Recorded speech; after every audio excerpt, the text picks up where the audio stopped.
Okay, we're going to call the McLean County Zoning Board to order. Will the secretary call the roll? Mary Beth Taylor.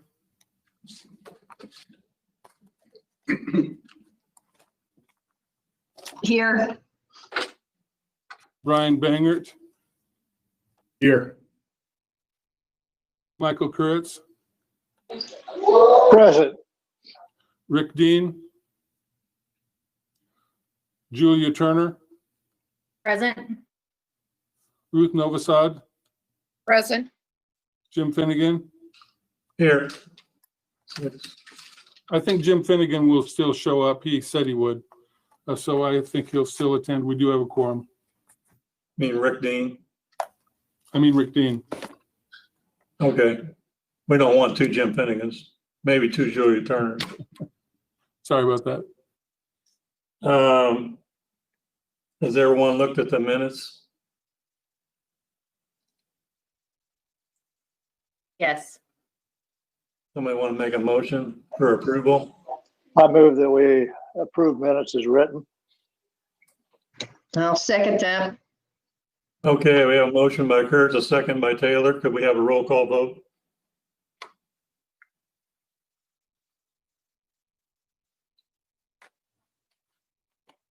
Taylor.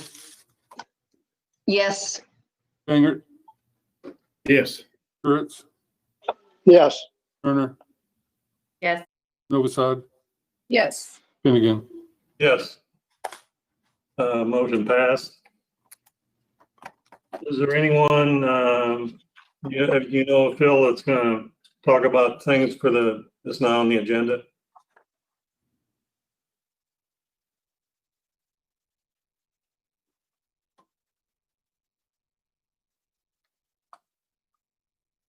If not, I'd like to read this statement.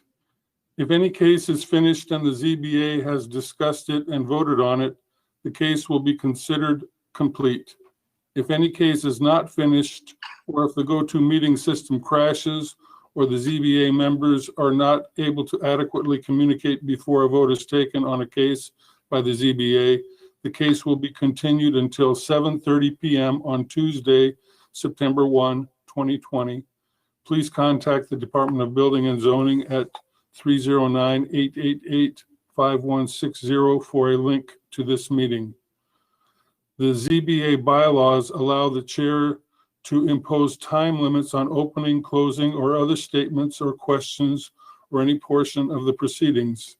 The chair will limit questioning of witnesses to one series of questions per person per witness. A note for those watching via YouTube live stream, the YouTube stream is not an interactive medium. Any comments on the YouTube live stream are not monitored and will not be addressed in the meeting. The only public comments or other testimony that will be addressed are those that have been submitted in accordance with the published agenda for this meeting.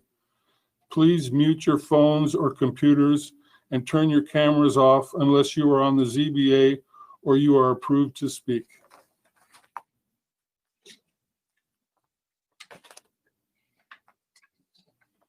Okay. This time we'll affirm the staff. We solemnly and sincerely declare and affirm that the testimony should give in this case now in hearing will be the truth, the whole truth, nothing but the truth, or you suffer the pains and penalties of perjury. I do. Thank you. We're going to call the first case. Case SU 2008, Andrew Traeger. This is an application of Andrew Traeger for a special use to allow single-family residence in the agriculture district for the son of the farm owner on property which is part of the northeast quarter of Section 4, Township 23 North, Range 3 East of the 3rd Principal Meridian, and located in Old Town Township at 2737 East 1400 North Road, Bloomington, Illinois. Public notice of this hearing was published in the Panagraph on July 18, 2020, as provided by law. All the other required notifications have been made, and the applicant has paid the publication costs. As you can see on the screen, the properties in the agriculture district.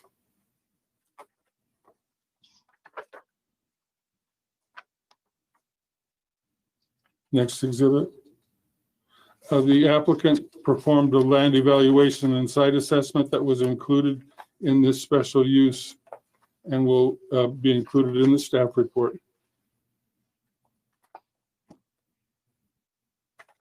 The County Health Department signed off on this use. And I will deliver a staff report after the photos.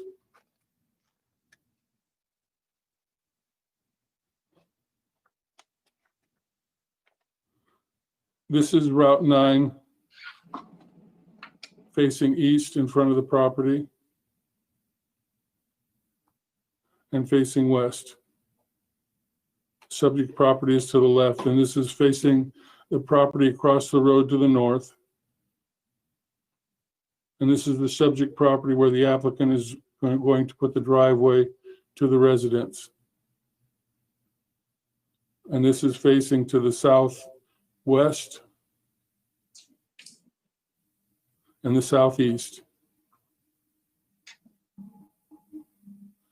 And the outline is where the residence is going to be placed.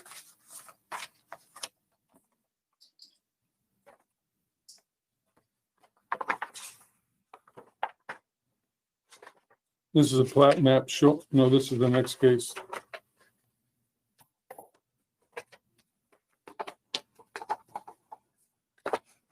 I'll deliver the staff report at this time. The property to the northeast, south, and west is in crop production, and it is in the agriculture district.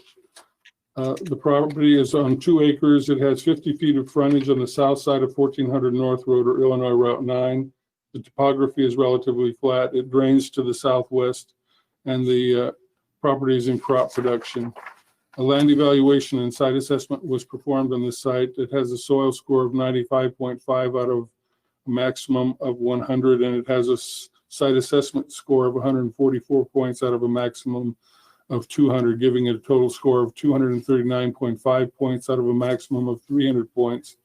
The land evaluation and site assessment reports indicate that a total score of 230 points and above means that the property is of high value for agricultural land protection. The standards for this proposal are as follows. The proposed special use will not be detrimental to or endanger the health, safety, morals, comfort, or welfare of the public, and this standard is met. The applicant is the son of the owners of the agricultural tract from which this property is being set aside.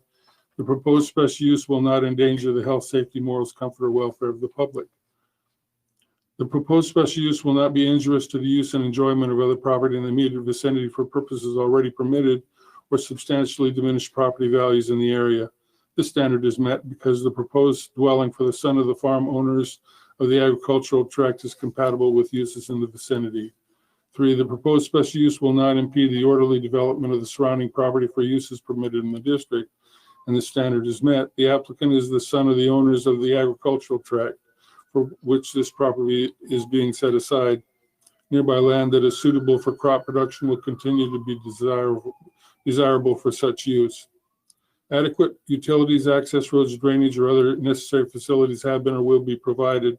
This standard is met. The proposed dwelling will be served by a private well and septic system that will need to be approved by the County Health Department. The property has 50 feet of frontage on the south side of 1400 North Road, which is Illinois Route 9.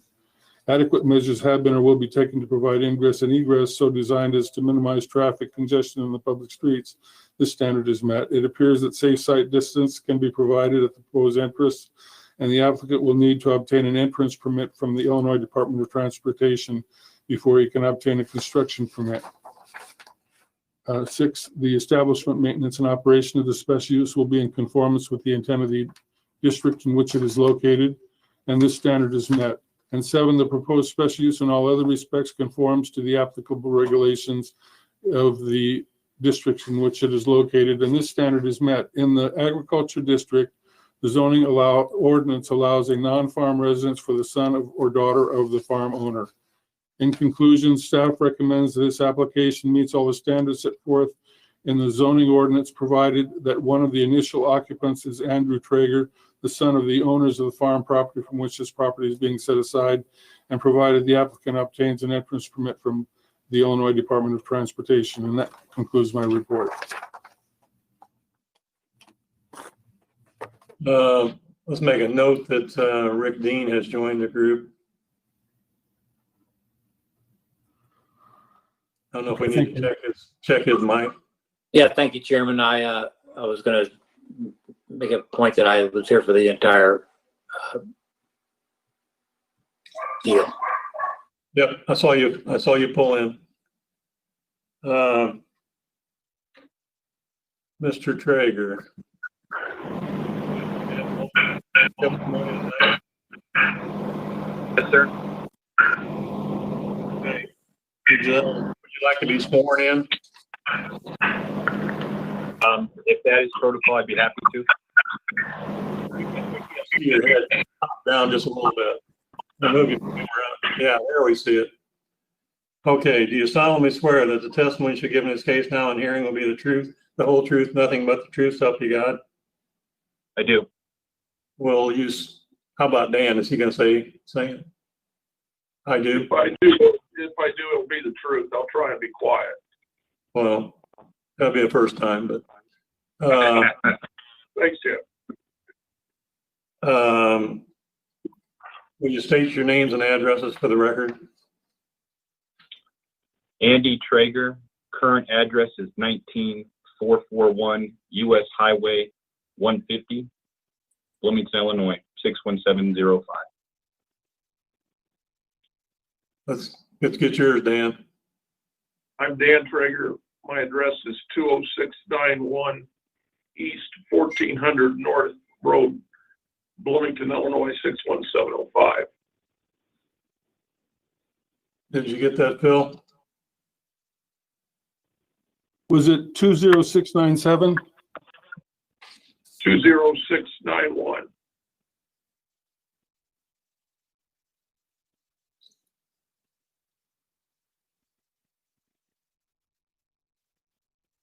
Okay, at this time, you can make an opening statement if you want to. At this time, I really don't have any opening statements besides if there's any questions, I'd be happy to answer them. And at that point, if you guys got any questions, I'd be happy to answer, I guess. Okay. Does anyone on the board have questions for the witness? Looks like you already got your driveway in, must have your permit already. I do have the driveway entrance in. IDOT has been in communication with me. I have permits sitting in my office, and I just need to figure out how to get those submitted.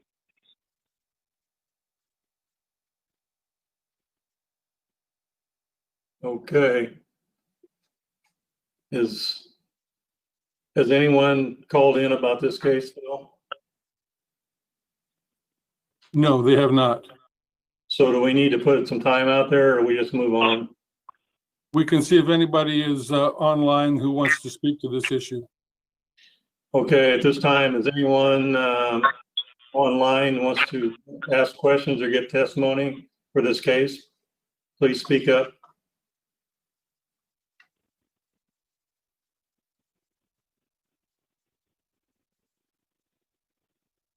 Mr. Chairman, hearing none, I move recommend approval of case SU 20-2-08. I'd second that. We got to go to the standards first. Sorry. Jump the gun. I'm sorry. Yep. Better do the standards. Yep. Okay, at this point, we can go ahead. Do you want to make a closing statement, Mr. Traeger? Not at this point, no. Okay, good boy. So this part of the hearing is closed, and we can go to the standards. We'll just pull them off. You can give me a thumbs up if you think they passed. Standard 1, Yep. Standard 2, Standard 3, Standard 4, 5, 6, and 7. Now you can do that, Dean. Mr. Dean, you want to Yes, Oh, yep. I recommend approval. I would like to recommend approval of case SU-20-08. And I seconded it. okay, we have a motion by Dean, a second by Kurtz. Does that include the staff recommendation? Yes, that would. So we can have a roll call vote. Taylor, Yes. Bangert, Yes. Kurtz, Yes, Dean, Yes. Turner, Yes. Novosad, Yes. Finnegan. Yes. Motion passed. And Phil will take over and tell you what you need to do next. This will go to the county board for a final decision on August 18th. It'll be on the consent agenda unless one of the county board members chooses to take it off. You can call our office the next day on the 19th and we'll let you know what happens. Otherwise, I'll send you a letter shortly thereafter letting you know what has happened. Thank you. Sounds good. Thank you. Okay, we're gonna move on to the next case. Randolph Grain Cooperative, ZA 2006. Will the secretary call this case?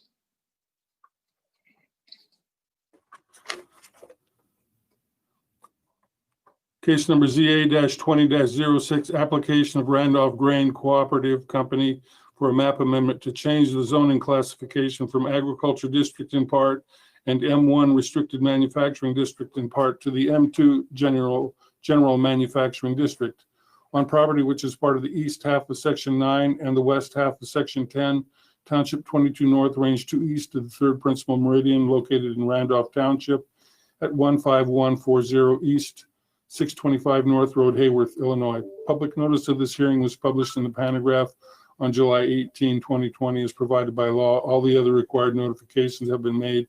The applicant has paid the publication cost. As the first exhibit, I would have the application and the Randolph Grain officers I have listed. We have a communication from the health department indicating that they're okay with this proposed use. And the land evaluation and site assessment that was completed as part of the staff report.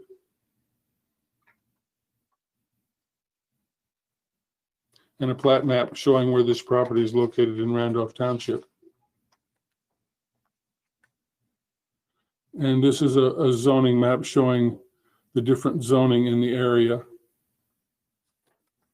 And as I'd indicated, it's part in the Ag District and part in the M1 District. And this is a blow up of the aerial photo of the property showing where it's located. You can see to the south, there's a fertilizer treatment plant and it's crop production on the other sides. This is the public road facing west from the grain elevator toward Business 51. And this is facing the plant or the ag processing facility facing west. East. And this is the west side of this facility and facing it straight on. And this is the east side of the facility. And this is also the east side of the facility. Across the road to the south, along the east side of the facility, is crop production and the fertilizer plant immediately across from it.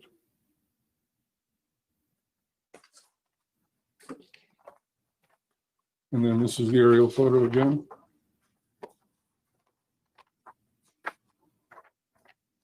And I'll deliver the staff report at this time. The property is 13.47 acres. It has approximately 620 feet of frontage on the north side of 625 North Road.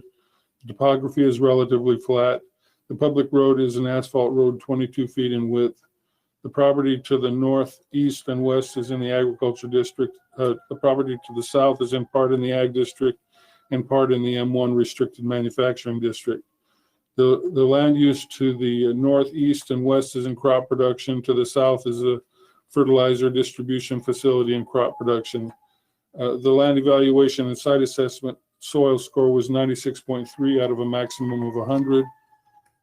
The site assessment was 115 out of a maximum of 200, giving it a total score of 211.3 out of a maximum of 300 points.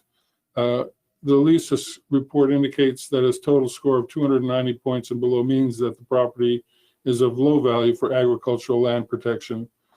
The 7 standards as they apply to this rezoning request are as follows. The proposed amendment is compatible with appropriate uses, appropriate zoning classifications in the area, and appropriate trends of development in the general area, giving due consideration to dominant uses.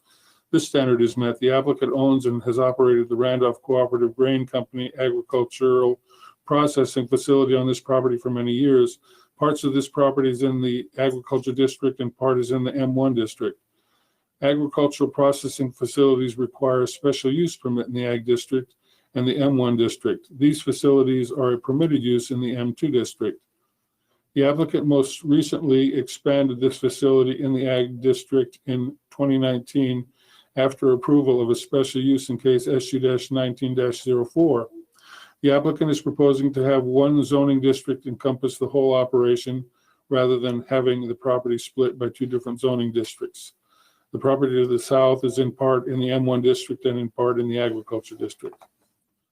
2, the proposed zoning classification is appropriate as it relates to the physical characteristics of the subject property, giving due consideration to the uses permitted in both the existing and the proposed zoning classifications.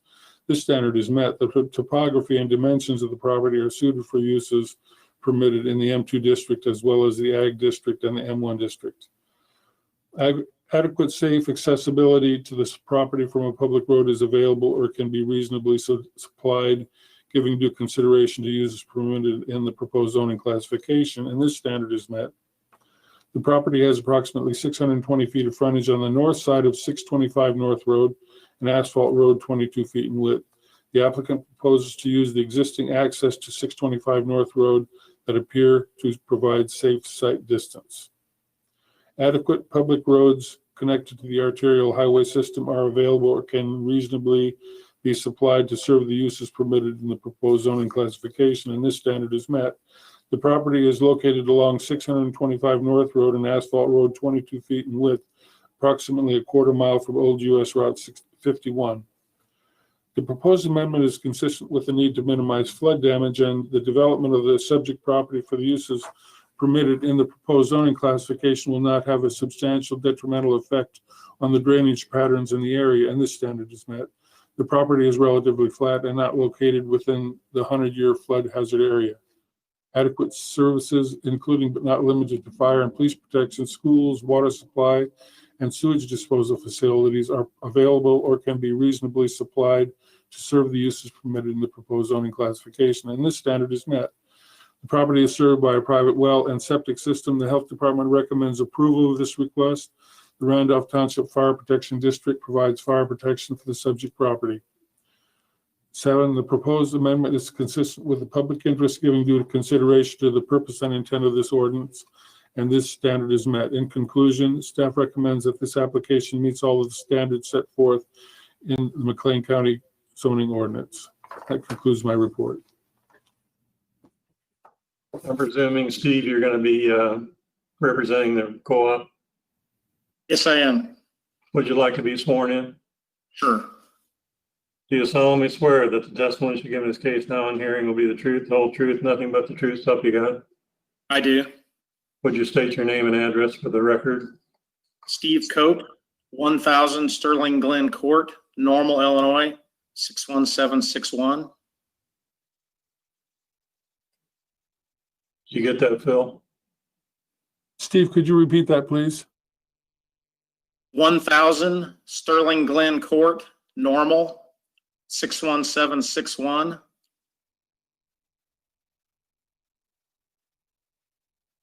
Thank you. Would you like to make an opening statement, Steve?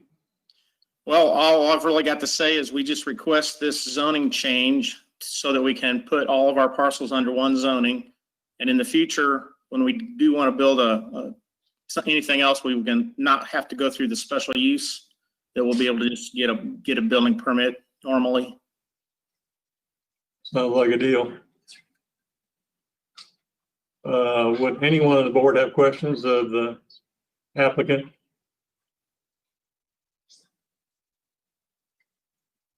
Julia? I just have a general question. I understand the advantage of not having to get a special use permit. Are there tax implications and stuff like that going to M2 versus agricultural or M1? Not that I'm aware of. Thank you. Any other questions? Has anyone called in on this case, Bill? No one has called in on this case. So at this time, we can ask anyone that's online if they wanted to ask questions of this applicant or give testimony.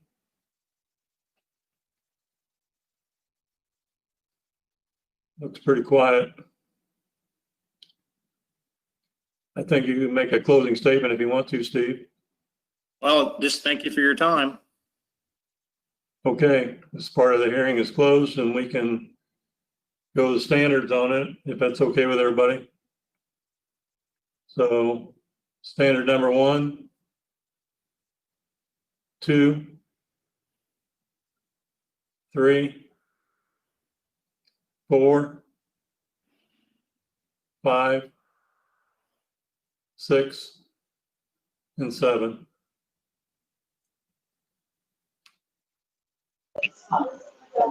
I move that we recommend approval of case, yeah, I'll get it here in a second. DA 2006. Yes, that one. I second. Okay, we have a motion by Kurtz, second by Banger. Do we have a roll call vote?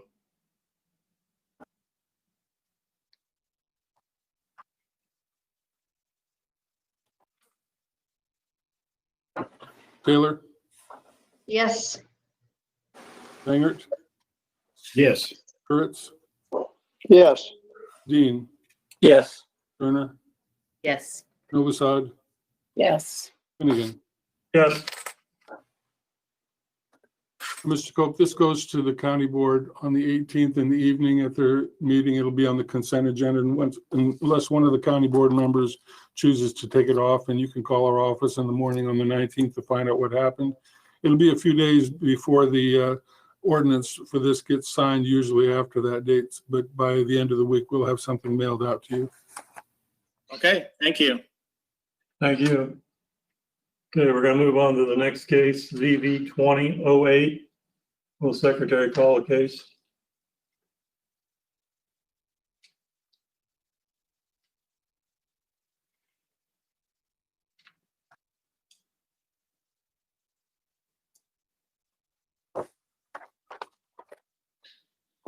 This is case number ZB-20-08, application of Paul Uphoff for a variance in maximum area of accessory buildings to allow 6,640 square feet rather than the 4,200 square feet as allowed in the agriculture district. This is on property in the east half of section 6, township 25 north, range 2 east of the 3rd principal meridian, located in Hudson Township at 25,499 north, 1200 East Road, Hudson, Illinois. Public notice of this hearing was published in the Panagraph on July 18, 2020, as provided by law. All the other required notifications have been made and the applicant has paid the publication costs.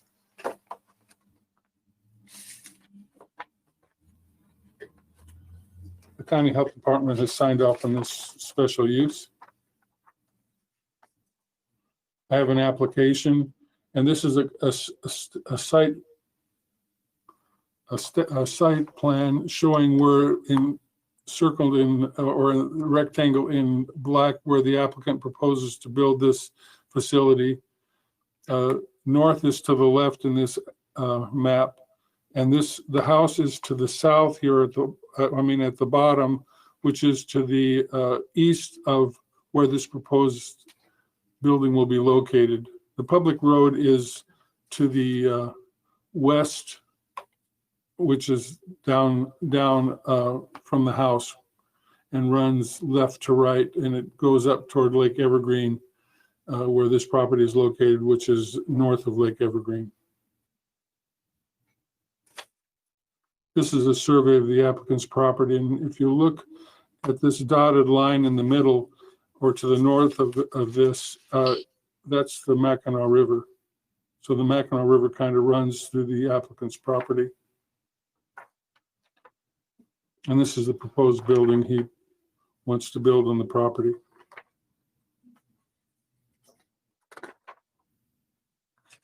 A site plan showing where this property is located in Hudson Township, just across the road to the west is Woodford County. And this is a zoning map showing that this property is in the agriculture district. And you can see where Lake Evergreen is south of this property. And a zoom in of the property. This is the public road. If you go south on, this is facing south toward Lake Evergreen. And this is facing north where it doesn't go very much further. The Mackinac River is up that way a bit. And this is facing east at the south end of Mr. Uphoff's property. And this is the driveway up toward his house facing east. The proposed building is way on the other side of his house, which I'll show you next. And this is on the other side of his house to the east of it and facing west toward the house about where the building will be located. You can see the garden here. And then facing north, you'll see this piece of land where he's proposing to build this detached building. And then there's the aerial photo again.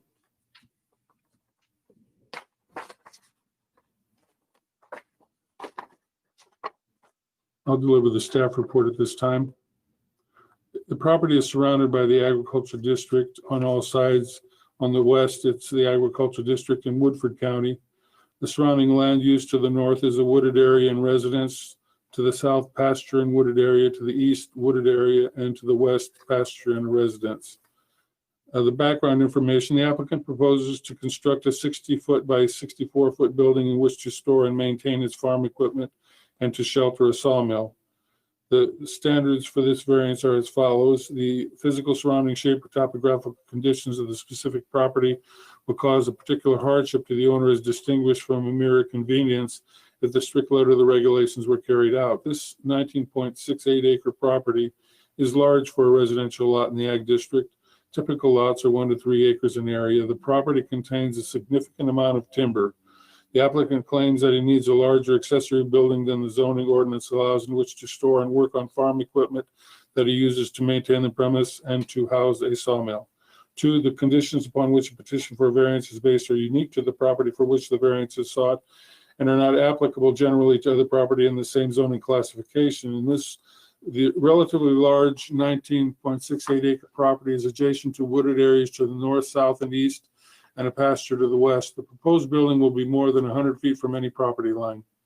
3, the purpose of the variance is not based exclusively upon a desire to make more money out of the property. The applicant proposes to use the proposed building to store and maintain his farm equipment and to shelter a sawmill. 4, the alleged difficulty or hardship is caused by this ordinance and has not been created by persons presently have an interest in the property. The 19.68 acre property is large for a residential lot in the agriculture district. 5, the granting of the variance will not be detrimental to the public welfare or injurious to other property or improvements in the neighborhood in which the property is located. The proposed variance will not likely impact adjacent properties since they are wooded or in agricultural use. The proposed building will be more than 100 feet from any property line, and the health department recommends approval of this request.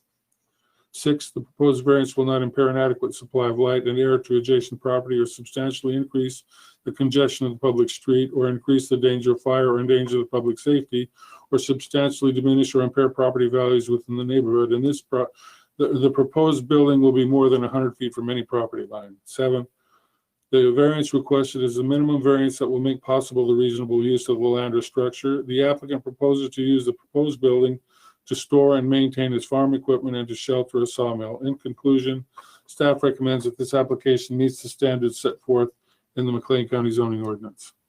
That concludes my report. Mr. Uphoff, would you like to be sworn in or affirmed? Yes, please. Would you have a choice of which one? I have no opening statement. You can swear me in if you have questions. Okay, I'll just go to, do you solemnly swear that the testimony you give us in this case now in hearing will be the truth, the whole truth, and nothing but the truth, so help you God? Yes, Will you state your name and address for the record? Paul Uphoff, 25499 North, 1200 East Road, Hudson, Illinois, 61748. You okay, Phil?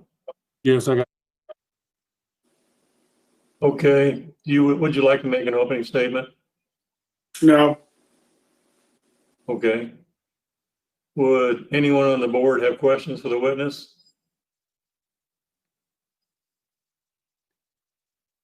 Well, everybody's quiet tonight. Does staff have questions for the witness? No, I have no questions. I got a little lost when I tried to find your building, Mr. Uphoff. It confused me when I looked for north and I had to go east to find that building, and your dog kept barking at me all the time. sorry about that. His name's Copper. If you're out again, you can call him by name. Has anyone called in on this case, Phil? No one has called in.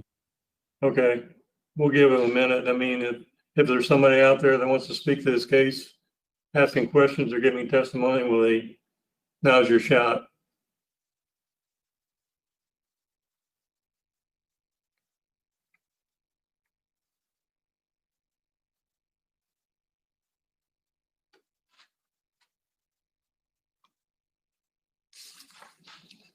Okay, I think we'll move on. You want to go to the standards? Or you want to make a closing statement, Mr. Uphoff? No, thank you. Okay, this part of the hearing is closed and we can just go to the standards. So, standard number 1, number 2, number 3, 4, 5, 6, 7. I move that we approve ZV 2008. Second. Okay, we have a motion by Kurtz, a second by Turner. Do we have a roll call vote?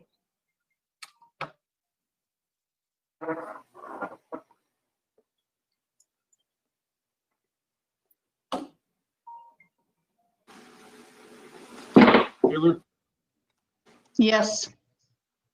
Bangert, Yes. Kurtz, Yes. Dean, Yes. Turner, Yes. Novosad, Yes. Finnegan. Yes. This is a final decision tonight, Mr. Uphoff. We can take a permit first thing in the morning when you want to come in. I'll send you a letter to that effect if you aren't in here for the next few days. Thank you. Thank you. I'll be off the next case. I move that Julia Turner be appointed acting chairman for this case.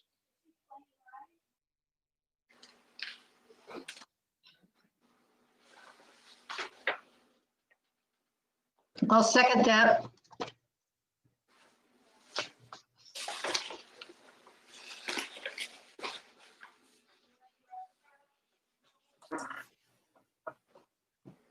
Could you tell me who seconded that?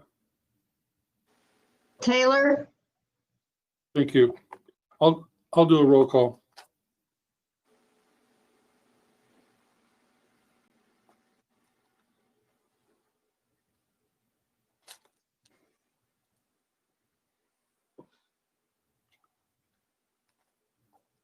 Finnegan, Bangert, Yes. Kurtz, Yes. Dean, Yes. Turner, Yes. Novosad, Yes. did I say Taylor? Yes. Yes. Okay. 6 votes for Julia Turner to be acting chair. Okay, with that, we'll call the next case, case number 20-09, Tawanda Solar.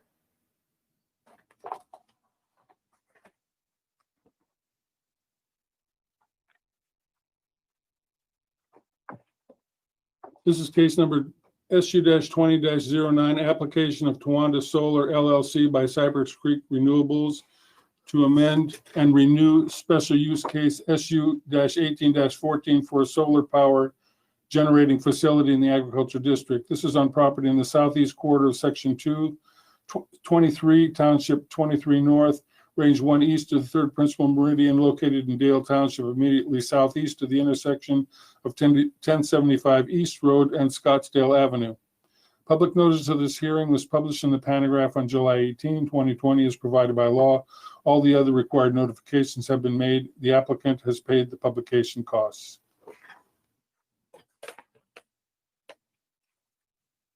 This is a site plan of the proposed solar farm.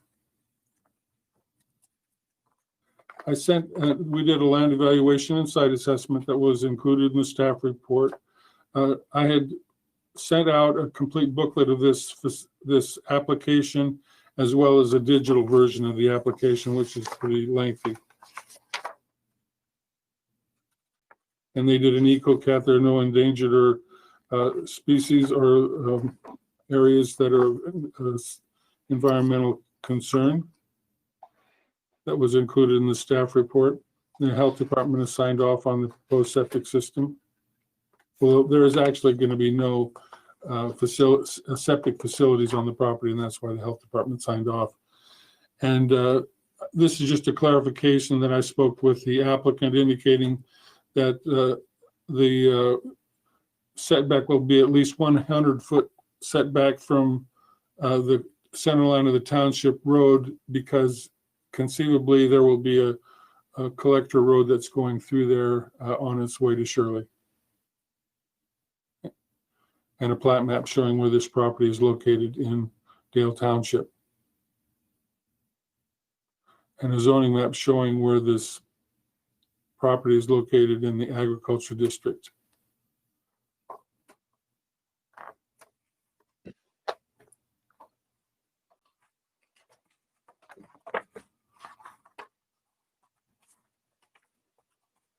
And I'll deliver the staff report at this time.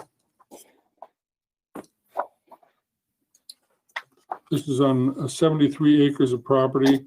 It has approximately 2,200 feet of frontage on 1075 East Road and 1,300 feet on Scottsdale Avenue.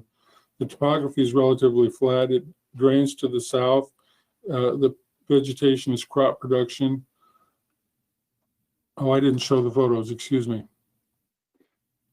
Keep going, Daryl.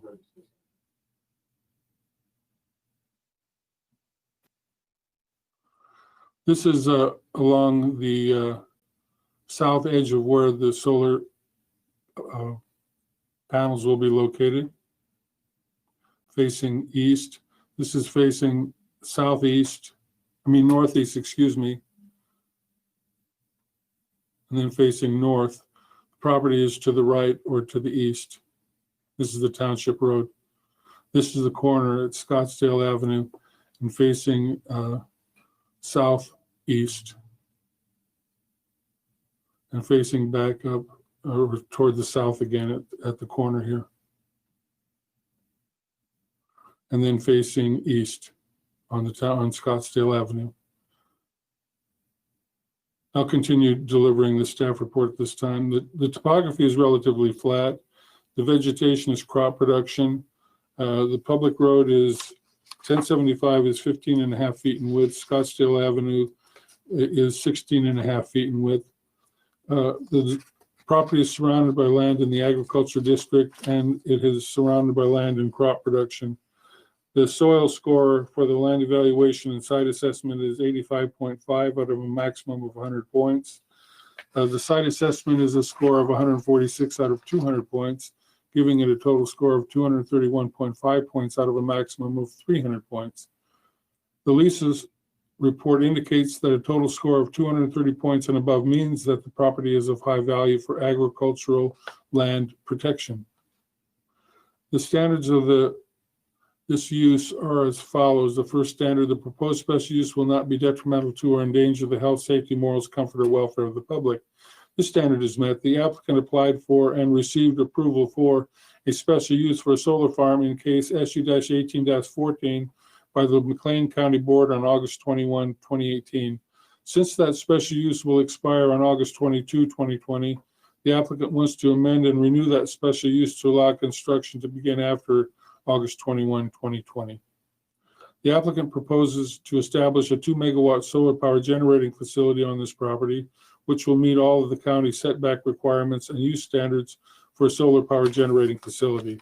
The applicant indicates that this facility will contain rows of photovoltaic cells, panels posted on posts set in the ground. These rows of panels are referred to as solar arrays.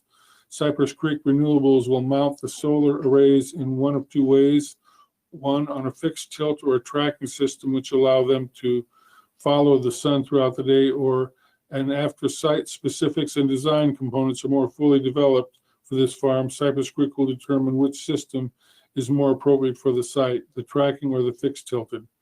The solar arrays will be designed with an anti-reflective coating. The applicant submitted a communication from the Illinois Department of Natural Resources, which states that the Illinois Natural Heritage Database contains no record of state-listed threatened or endangered species, Illinois Natural Area Inventory sites, dedicated Illinois nature preserves, or registered land and water reserves in the vicinity of the project, and that the consultation is terminated. The county code requires a decommissioning plan including an agricultural impact mitigation agreement with the Illinois Department of Agriculture before a permit is issued. A contact person for the applicant will need to be kept on file with the Department of Building and Zoning for issues and complaints. There has been yet no communication submitted from the Illinois Historic Preservation Agency. 2, the proposed special use will not be injurious to the use and enjoyment of other property in the immediate vicinity for purposes already permitted or substantially diminish property values in the immediate area. And this standard is met. Nearby property that is currently in crop production will continue to be desirable for such use. Native shade-tolerant grass or vegetation for soil stabilization shall be installed according to the county code. The solar arrays will be designed with anti-reflective coating. The proposed special use will not impede the orderly development of the surrounding property for uses permitted in the district. This standard is met. Nearby property that is currently in crop production will continue to be desirable for such use. 4, adequate utilities, access roads, drainage, or other necessary facilities have been or will be provided, and this standard is met. The property has approximately 2,000 feet of frontage on the east side of 1075 East Road and 1,300 feet on the south side of Scottsdale Avenue. The Dale Township Fire District will provide fire protection for the subject property. Pre-development drainage patterns will be retained as much as possible. The applicant will provide certified plans for stormwater retention before a permit is issued for the proposed solar power generating facility. The applicant will need to have all field tile damage in the construction process repaired by a competent contractor with experience in such repair during the life of the solar farm. Since 1075 East Road at this location is listed as a proposed collector road in the county comprehensive plan, the setback from the road center line needs to be 100 feet. 5, adequate measures have been or will be taken to provide ingress and egress so designed as to minimize traffic congestion in the public streets. This standard is met. It appears that safe site distance can be provided at the proposed entrance. The applicant has been in communication with the Dale Township Road Commissioner and will need to obtain an entrance permit from him before a construction permit will be issued for the proposed solar farm. 6, establishment, maintenance, and operation of the special use will be in conformance with the intent of the district in which it is located, and this standard is met. The preamble states, provide for the location and govern the establishment and operation of land uses which are compatible with agriculture and are such a nature that their location away from residential, commercial, and industrial areas is most desirable. 7, the proposed special use in all other respects conforms to the applicable regulations of the agriculture district, and this standard is met. This standard, according to the zoning ordinance, the land evaluation site assessment system has been designed to provide a rational process for assisting local officials in making farmland conservation decisions through the local zoning process. Although this property has a high LISA score, native shade tolerant grass or vegetation for soil stabilization shall be installed according to the county code, and the prime soils will be preserved as long as the solar power generating facility is operational. After the subject property is returned to its original condition, as required by the zoning ordinance, the land can be returned to crop production. It was reported that up to 35% of corn grown in McLean County was used to make ethanol. Harvesting the sun to produce electricity in the agriculture district with solar farms is similar and another way for farmers to produce value from their land in addition to producing corn and soybean crops. Concluding opinion, staff recommends that this application meets all of the standards set forth in the zoning ordinance, provided compliance with the following stipulations. 1, an entrance permit is obtained from Dale Township before a construction permit is issued. 2, all improvements shall be set back 100 feet from the said road center line of 1075 East Road. 3, the applicant needs to provide certified plans for stormwater detention retention before a permit is issued for the proposed solar power generating facility. 4, a contact person for the applicant will need to be kept on file with the Department of Building and Zoning for issues and complaints. 5, the applicant shall have all field tile damage in the construction process repaired by a competent contractor with experience in such repair during the life of the solar farm. 6, the applicant shall complete consultation with the Illinois Historic Preservation Agency before construction can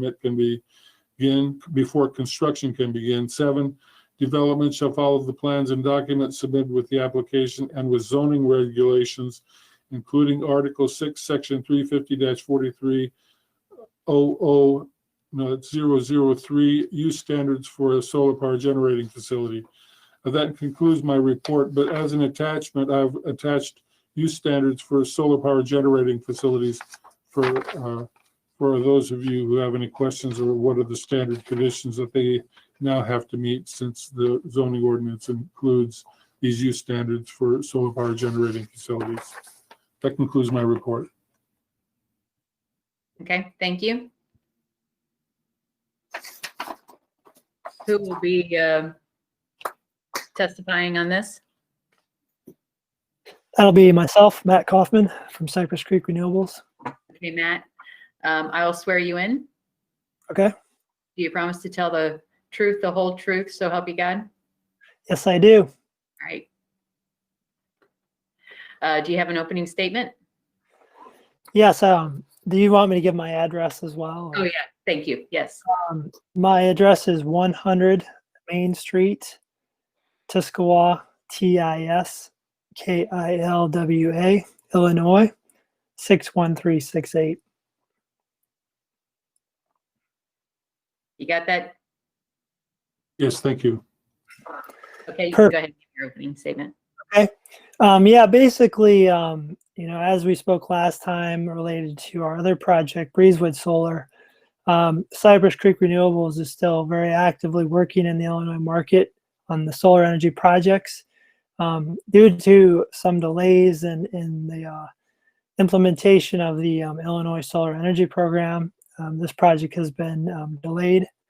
And so we continue to be very optimistic that these projects, will move forward, and this project in particular. So we appreciate your consideration of giving us basically more time to complete the development of the project.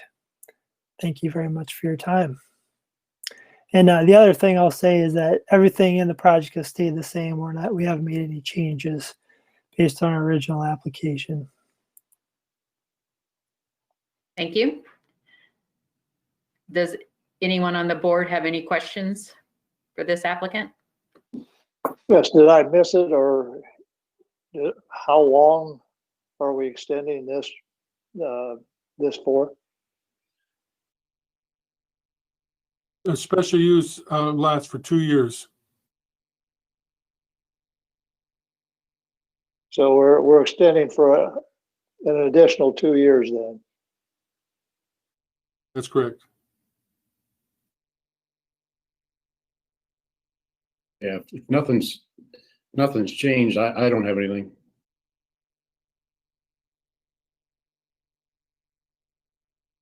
Okay. Does staff have any questions for this applicant?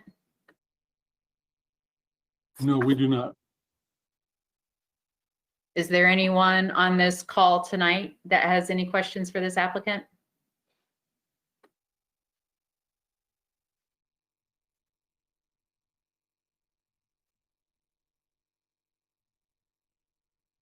Okay. Hearing none, I'll go ahead and ask for a closing statement from the applicant. Thank you for your time. I appreciate it, and have a good evening. All right, with that, are there any points of discussion that any of the board have? Okay, we'll go through the standards. 1, 2, 3, 4, 5, 6, 7, and 9. I make a motion that we recommend approval of,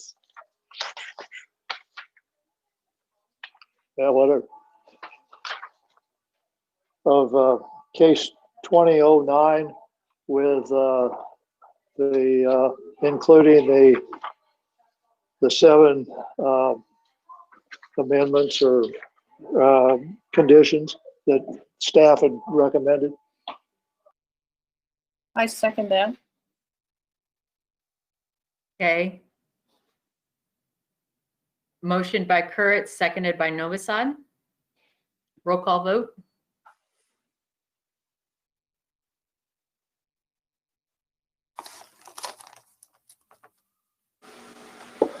Taylor, Yes. Bennett, Yes. Kurtz, Yes. Dean, Yes. Turner, Yes. Novosad. Yes.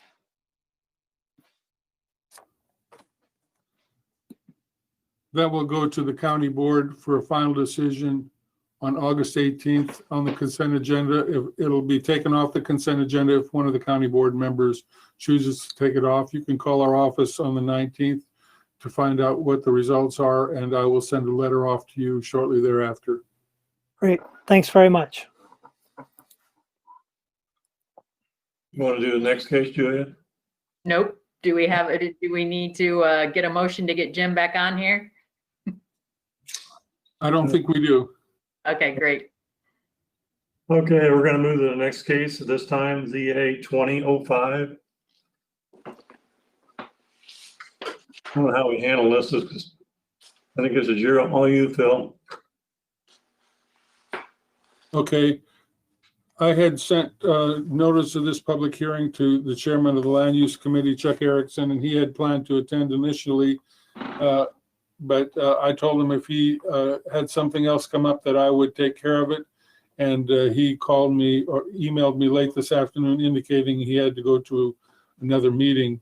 And so I will be representing the applicant in this case. This is case number ZA-20-05.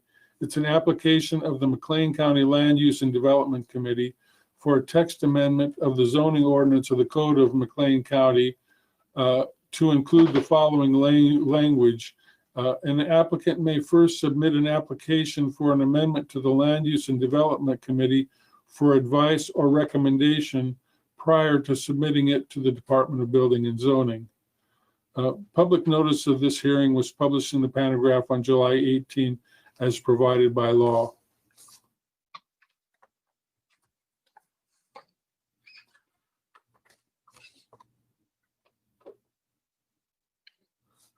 This is essentially what the zoning ordinance amendment includes. It includes the underlying part, and B and C are what is the existing part of the zoning ordinance. So it reads as follows: an application for an amendment shall be filed with the Building and Zoning Department in such form and accompanied by such information as required by the county board. Such application shall be forwarded to the Zoning Board of Appeals with a request to hold a public hearing and report its findings and recommendations to the county board. And the following sentence is what is added. An applicant may first submit an application for an amendment to the Land Use and Development Committee for advice or recommendation prior to submitting it to the Department of Building and Zoning. This is no requirement. It is not a requirement that a person has to do that, but a person may do that and may benefit from it according to the discussion at the McLean County Land Use and Development Committee. With that, I'll deliver the staff report. It's basically amendment as I suggested, and the Land Use and Development Committee decided at their June 4th, 2020 meeting to request that an application be made to the Zoning Board of Appeals to amend the county code to allow an applicant to submit an application for a text amendment of the zoning ordinance to the Land Use and Development Committee for advice or recommendation prior to submitting it to the Department of Building and Zoning for a public hearing before the Zoning Board of Appeals. And staff recommends approval of this proposed text amendment. Okay, I think, was there any questions from the board members on this amendment? I think they'll be directed to Phil. Just to curiosity as to, does this cause confusion anywhere? Is typically, do they come to you for that? How does this change really? And how does it help? It doesn't really change anything. There's no requirement that somebody has to submit something to the Land Use and Development Committee. What they're required to do is submit an application to our department, and we usually discuss it with them. We would continue to do the same even if they went to the Land Use and Development Committee anyway. So it's just something that the Land Use Committee thought would be helpful for the public.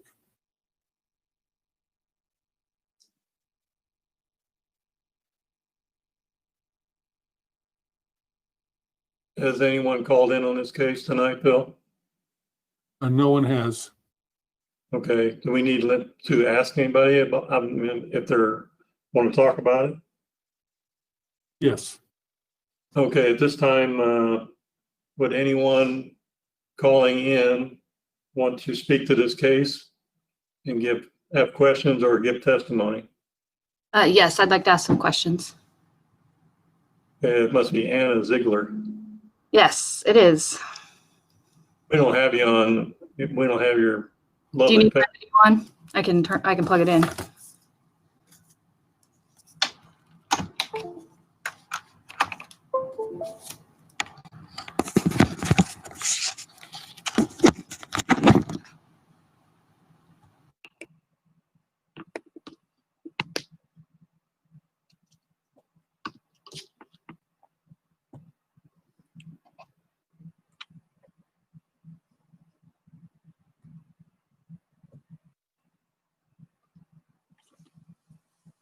There you are. Yep. Would you have questions on the case? Yes, just a couple questions.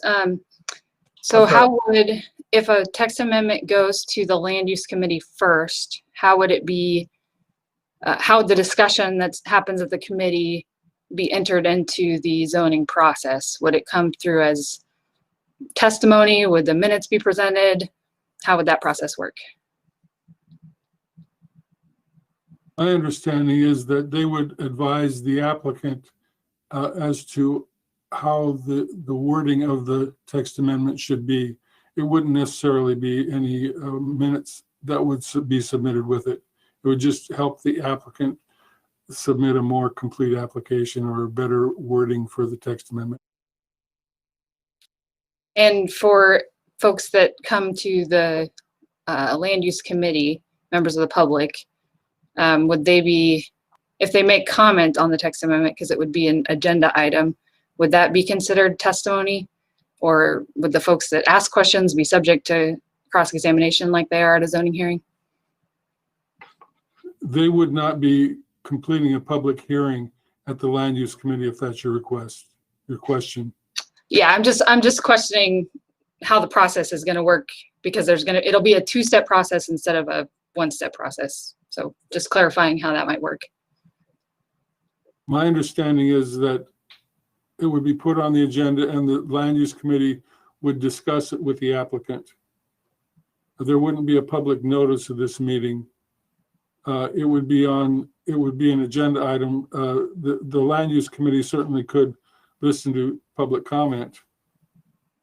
But essentially the purpose of it is so that the person can have, or the applicant can have a better worded text amendment.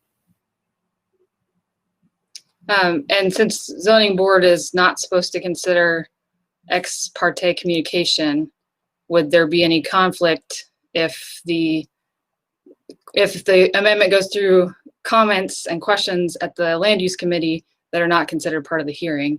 I just wondered how that would be addressed. Could you repeat that question, please? So zoning board of appeals members are not supposed to consider ex parte communication as part of their zoning hearing process. So if there was discussion that happened at the land use committee that gets brought up in the zoning hearing, would that be problematic?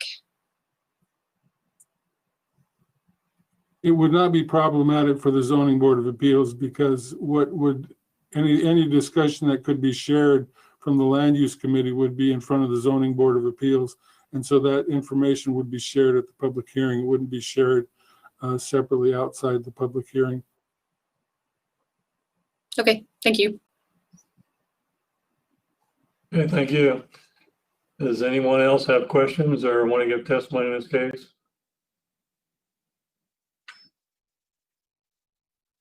Could you get Anna Ziegler's? Okay, well, she didn't give testimony, so I don't know. I can get her address, yeah. Anna, can you give us your address?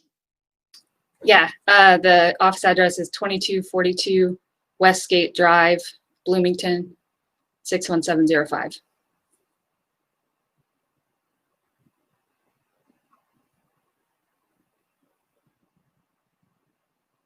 Got it. Thank you. Thank you. I don't see anyone else wanting to speak about the case, so where do we go from here? At this point, is it something we can discuss, or there's no standards for this? It's just an up or down vote? Yes, it's an up or down vote. Okay, are we ready for that?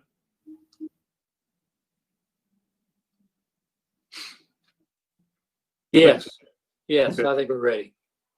All right, well, so that's be a motion for yes or no, I guess. I move we approve case number ZA 2005.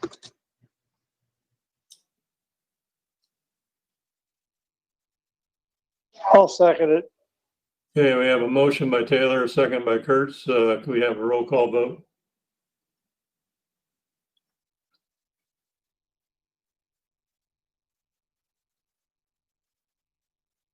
This will be a recommendation to the county board.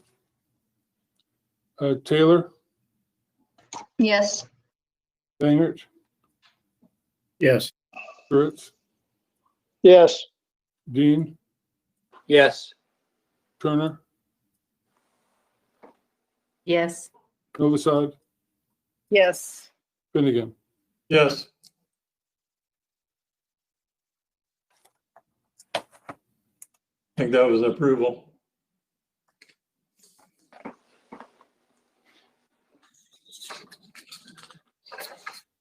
We published the next case for 8:15 and we're just about on time. I have about 8:11, so we might want to wait about 3 or 4 minutes. Oh, we're going right along then. So it looks like we got about a 3-minute break. You can Perfect. open the bathroom, at your own house.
I have 8:15 on my clock. So we're going to call the next case ZB 2003. This is an application of Geronimo Energy for a text amendment of the zoning ordinance of the Code of McLean County, Chapter 350, zoning section 350-43, use standard having to do with height. The permitted maximum height of a WEX tower shall not exceed, currently it says 550. The applicant is proposing that it not exceed 675 feet. This is for a WEX tower, which is a wind energy conversion system tower. A public notice of this hearing was published in the Panagraph on July 18, 2020, as provided by law. And then it was also published in the Normalite that went out, was published on July 30th. The text amendment is, as I stated, they are tentatively, they're proposing to raise the height, maximum height from 550 to 675 feet. I'll deliver my staff report at this time. The applicant proposes to develop a wind energy conversion system, or a WEX, in McLean County, and proposes to use wind turbines that are greater in height than 550 feet, as is allowed in the McLean County Code. The applicant indicates that if turbines are taller than 550 feet allowed by the zoning ordinance, fewer turbines would be necessary, which would result in reduced impact during construction, which would require less land taken out of crop production. The applicant indicates that taller turbines capture the wind at a higher elevation where speeds are greater, which would result in increased turbine efficiency. Setbacks for turbines are based on tower height. As results, tower turbines would require greater setback requirements. For example, a WEX tower is required to be set back 3 times the tower height from an occupied residence. In conclusion, staff recommends approval of the proposed text amendment. There is an attached communication from Geronimo Energy, but Geronimo Energy will present have a presentation by PowerPoint that they can include in this explanation. And that concludes my report. I'm presuming Mr. Griffin will be talking for Geronimo. Yes, Mr. Chairman, I'll also be calling 3 witnesses that will go through this PowerPoint presentation that we have. Okay. I guess I'll swear you in first and we'll go from there. Sure. Do you solemnly swear that the testimony you should give in this case now and hearing will be the truth, the whole truth, nothing but the truth, so help you God? I do. Would you state your name and address for the record? My name is James Griffin. My business address is 70 West Madison Street, Chicago, Illinois, 60602. I'm with the law firm of Shane Banks here representing Geronimo Energy. Mr. Chairman, why don't I suggest if you could swear in Amber Miller, Ben Adamich, and Michael Morris at this time. That way we can move through the PowerPoint without having to stop. Okay. Are they there with you or? They're with me virtually, but no, not in the same room. That's the Amber Miller. It's kind of like a circus because they keep moving around in here. I will say that again. The oath is: do you solemnly swear that the testimony you give in this case now and hearing will be the truth, the whole truth, and nothing but the truth, so help you God? I do. And will you state your name and address for the record? Amber Miller, 113 Heather Glen Drive, Aurora, Illinois, 60504. Okay. And one over here, Jenny Morrison, or right here. Amber Miller, could you tell me what was the name of that town again? You were breaking up a little. Oh, sorry. Aurora, Aurora.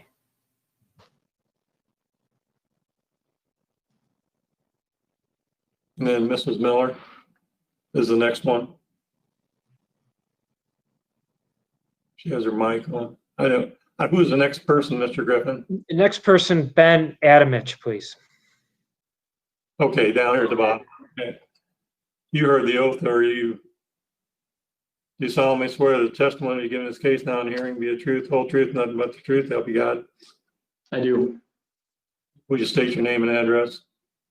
Ben Adamich, on behalf of Geronimo Energy. Our business address is 8400 Normandale Lake Boulevard, Suite 1200, Bloomington, Minnesota, 55437.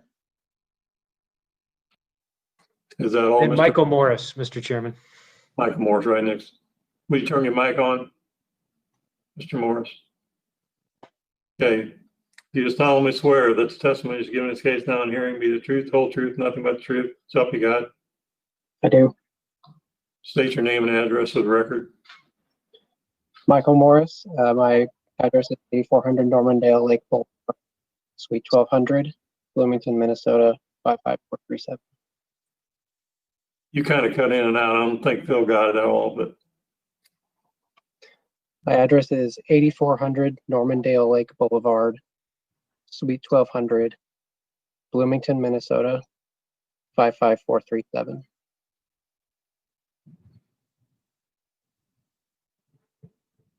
got it?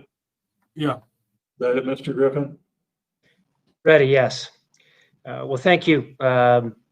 As Phil stated, we are here for a text amendment to increase maximum wind turbine height from the existing 550-foot limit to 675 feet. First, we appreciate the zoning board considering this matter and thank the ZBA, Phil and Daryl, for establishing the virtual hearing format tonight to allow everyone to participate safely. I know the ZBA is very familiar with utility scale wind energy projects and the benefits they bring to the communities in which they're located. Although we are here tonight for a text amendment and not for a special use for a particular project, Geronimo will provide some brief general background on its Sapphire Sky project, which is currently in development. And because that project is in development, that's the reason why Geronimo Energy is here seeking this text amendment. If you have any questions during our presentation, please feel free to interrupt. Otherwise, all of our representatives will be available at the end of the PowerPoint presentation for questions. So Geronimo does have a PowerPoint. Are we able to put that up on the screen right now? And then Ben Adamich will begin the presentation.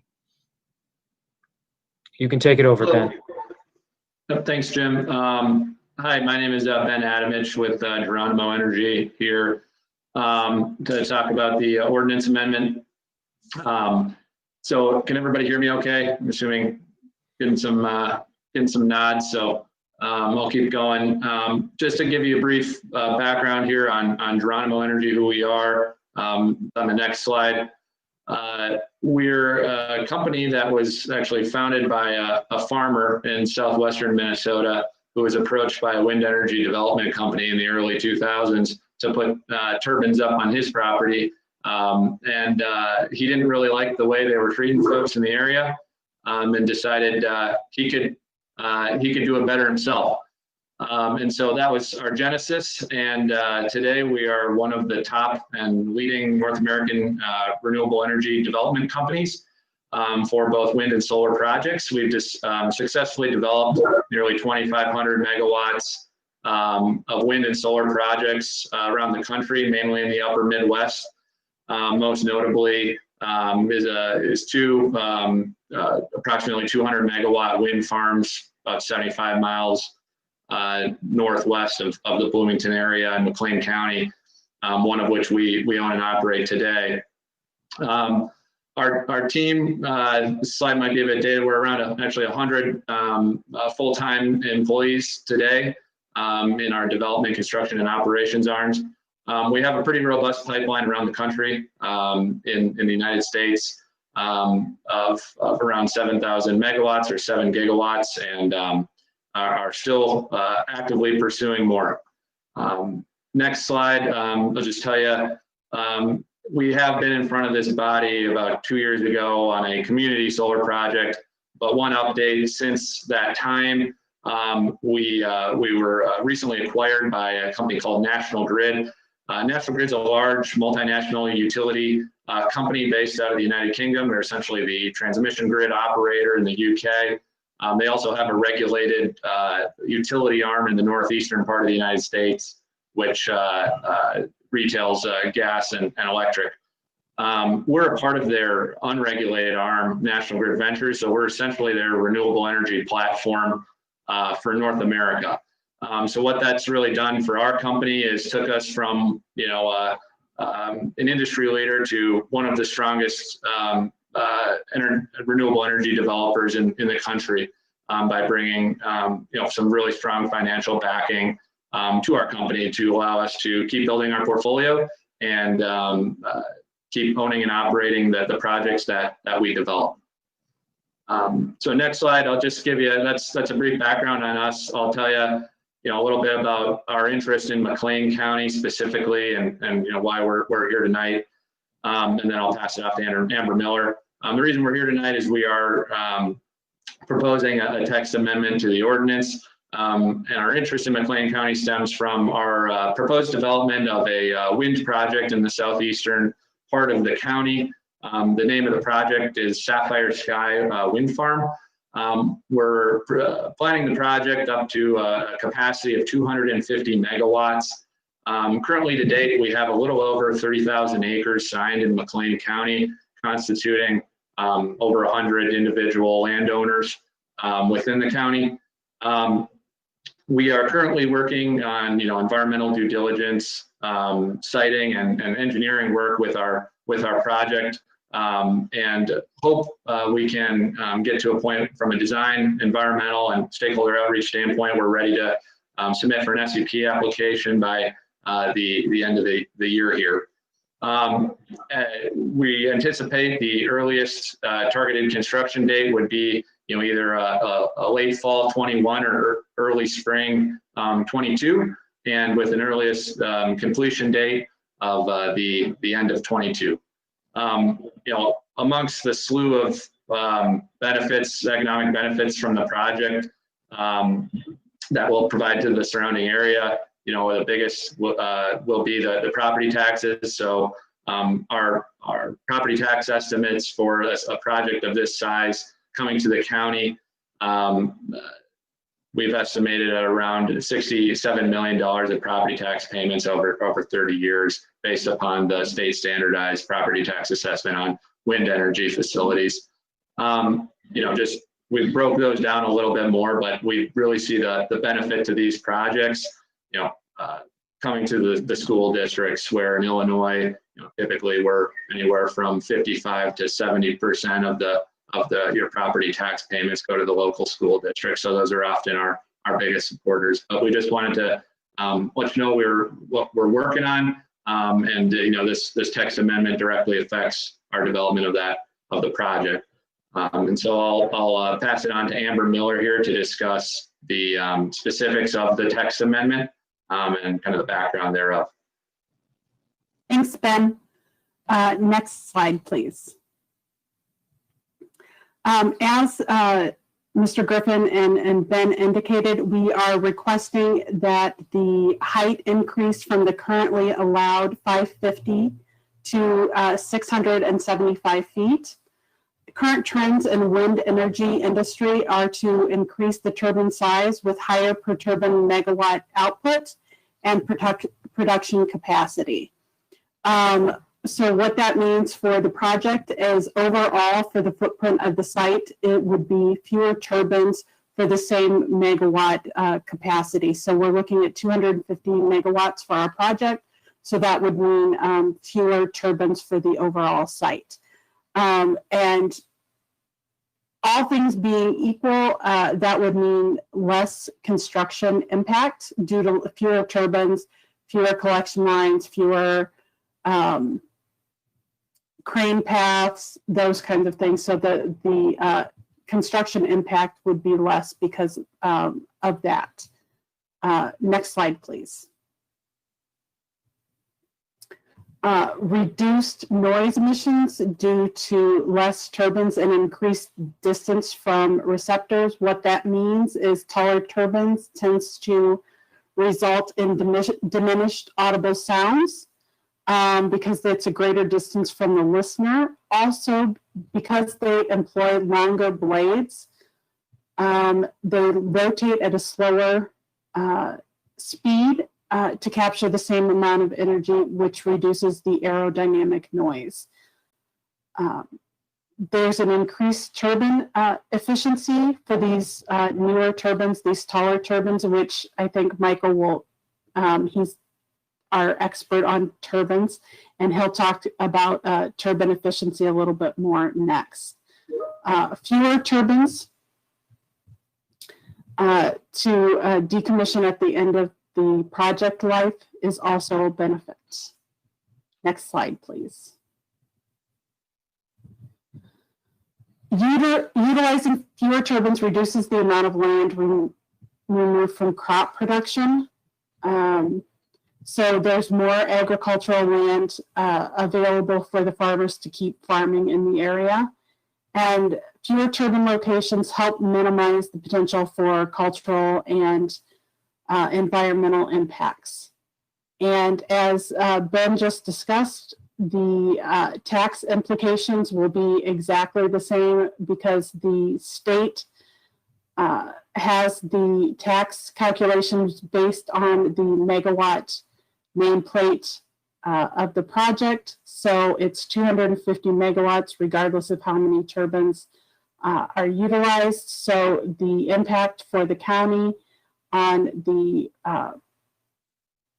tax payments would be the same regardless. So I will let Michael take over and discuss the market trends for turbines. Thank you, Amber. Appreciate that. Can everybody hear me okay? Okay, great. If you want to go ahead and advance the slide. So I'll be touching on a few things that we're seeing in the wind industry that are kind of driving our reasoning behind requesting this change to the ordinance. So as Amber alluded to a few minutes ago, what we're seeing is turbines are, the nameplate rating of the turbines is increasing over time. Vendors are doing that because they're realizing that in the U.S. market, that's one of the ways to be more competitive. If you think about a 250 megawatt wind farm, if you're installing 2 megawatt turbines versus 4 megawatt turbines, that's reducing the number of turbines in half. And so it reduces the amount of time that's required, the amount of manpower, also the environmental impacts and, farmland taken out of production, things like that. So it has a lot of advantages. But as they do that, what they're also doing is making sure that the turbines can remain competitive in the market so that wind energy can be a competitive source of electricity. And so what I've shown in this diagram is if you look over time from 2010 through 2019, plotted in the blue is the average nameplate rating of wind turbines installed in that year. So 2010, the average nameplate rating was around 1,700 kilowatts, which is that Twin Groves wind project that's just north of us that uses Vestas VA2s, and so that would kind of be in that category. And then just projecting forward to 2019, the average is slightly over 2,500, and that's pretty consistent with what we're seeing. And over the next 3 to 4 years, we think that's going to approach more of the 3+ megawatt class as larger and larger turbines are brought to market. But then also at the same time, the average rotor diameter is increasing, and that's what's shown in the red line, going from about 275 feet to a little over 400 feet in that 9-year period as well. And what that does is it actually improves the efficiency of the turbines and makes them more effective, particularly in moderate wind environments like in Illinois.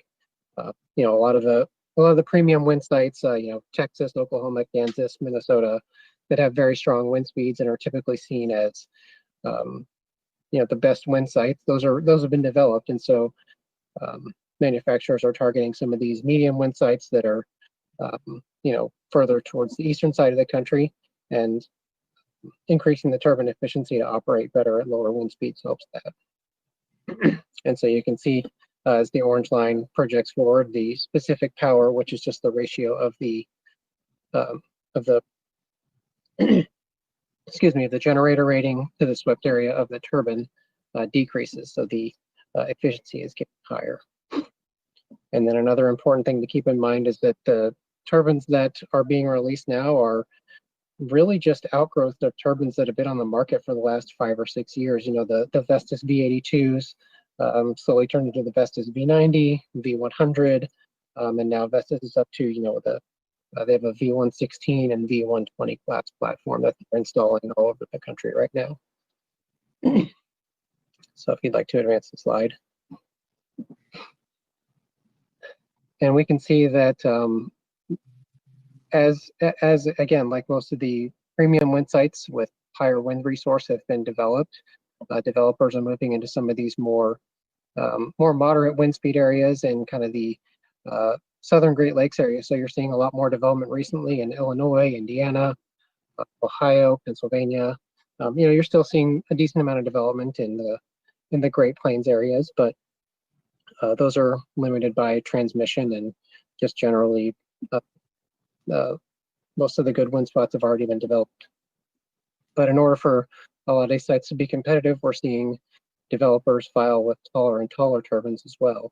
And so what I've shown here is just for the past 10 years, the percentage of turbines that were filed for aeronautical review with the FAA and the percentage of those that were filed greater than the 550 feet currently allowed by the ordinance. So up until about 2016, you didn't really see people do it too much because, again, we were developing largely in premium wind resource sites with smaller turbines. But now, as these newer units come to market, we've seen it slowly grow. And, so far in 2020, we've seen almost 60% of the new filings go in above 550 feet. And given the 2 to 3 year development cycle for a typical wind farm, in some cases even longer than that, we have to be forward thinking in how we do this. And so we have to really think about, if I'm just starting to develop a project now, what am I actually going to have? What's actually going to be on the market in 5 years, for example? So I have to keep that in mind when I'm doing all of my reviews and making filings. So if we would advance to the next slide. So what we've done here is just described how the actual sizes of turbines have changed, again, dating back to 2010, and then just projected forward for the next couple of years. An important point to mention is that a lot of the turbines that are coming to the market now were actually first introduced into the European market. And with the demand for the higher nameplate turbines in the US, a lot of the manufacturers are just making some modifications to them to work with our grid systems and just bringing them directly over here. And so what that means is that a lot of the components and dimensions are going to be pretty much standardized. And so we see that 200-meter height be pretty normal for a lot of countries in Europe. So a lot of the newer products are in the 660-foot range, but we are seeing some new machines that go up to 675 height. And you can just see kind of starting in 2010, the tallest turbine that was filed with the FAA and built was under 500 feet. You saw the first couple above 500 feet in 2012, but then we're sticking below 500 feet through 2015. 2016, we get a few above this 500-foot height, and now, 2018 and 2019, we're even above the 650-foot height. So, it's a rapidly changing landscape, but it's critical to making sure that wind energy continues to be competitive in the market. So if you want to advance the slide, I believe that's all of it. So I'll turn it back over to Jim for any closing remarks. Thank you, Michael. That concludes our presentation. Mr. Chairman, in addition to the 3 speakers, we also have Jenny Monson-Miller with Geronimo and Dr. David Loomis would be available to answer questions if there were questions within their areas of expertise. Otherwise, we're available for questions from the zoning board. Thank you. Thank you. So at this point, do we have questions from the zoning board?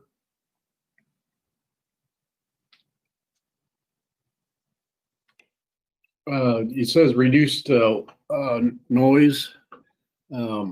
Is there a statistic that you have that you can cite where this has been studied and how much it reduces the noise? Michael, would you be able to answer that question? Yeah, I think I can address that.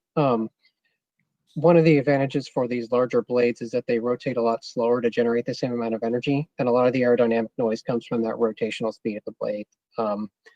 It depends a little bit on what turbine we're talking about, but I'd say 5 or 6 years ago, the average sound output of a turbine was in the 108 to 110 decibel range, and now we're seeing a lot of people coming in at the 105, 106 range. So, it doesn't sound like a lot, but since it's a logarithmic scale, 3 dB reduction in the sound power output is actually a halving or a reduction in 50% of the actual noise power level. And then also new technologies that can reduce the amount of noise that comes off the turbine. Little add-ons that go on the end of the blades called blade serrations, or sometimes they're called dino tails, depending on who you talk to.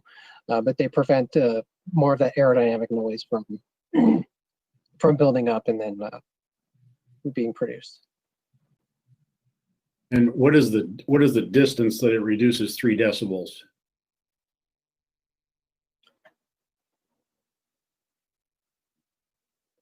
I might have to do some math and get back to you on that one, but if you just think about when the turbine is operating and its rated power, you know, if you were standing right next to the hub, the output would be, for example, 108 decibels.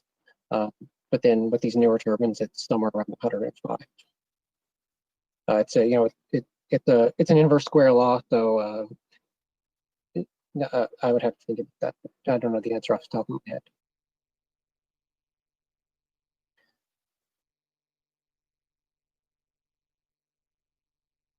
On a wind farm that you're, talking about here in Bellflower or where it could be, how many less towers would you be putting up if it was, say they were at 550 feet, the limits we have right now?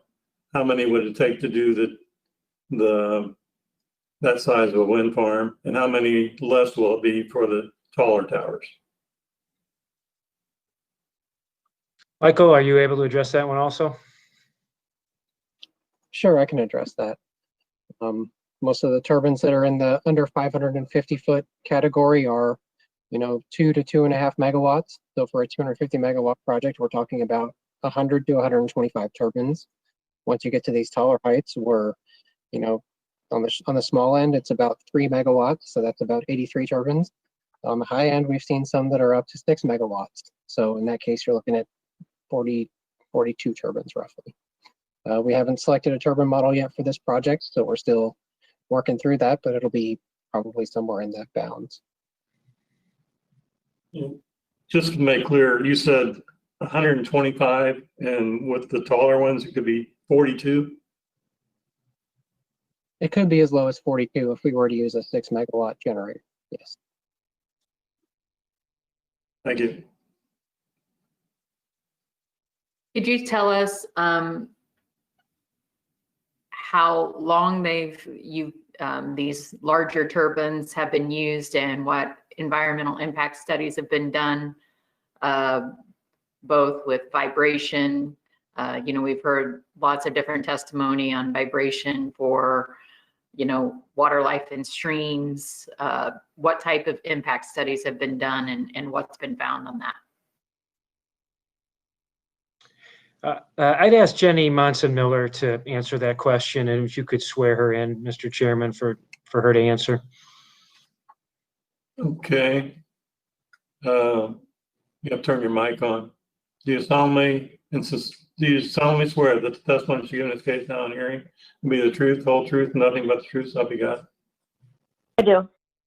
Would you state your name and address for the record? Jenny Monson-Miller. Work address is 8400 Normandale Lake Boulevard, Suite 1200, and that's Bloomington, Minnesota 55437.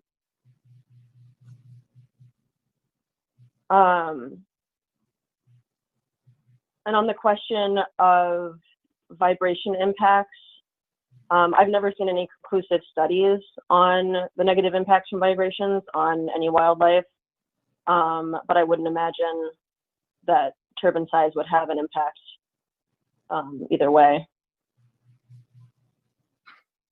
Can you tell me why that is? I just assume since it's bigger, it will have to be deeper into the ground. You've got more motion going on, or it just strikes me as since it's bigger, there would be more impact.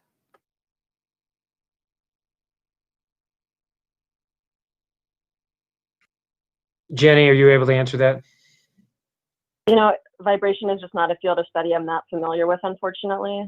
The little that I've read indicates that there's little to no impact, but it's not an area I'm an expert in, so apologies on that.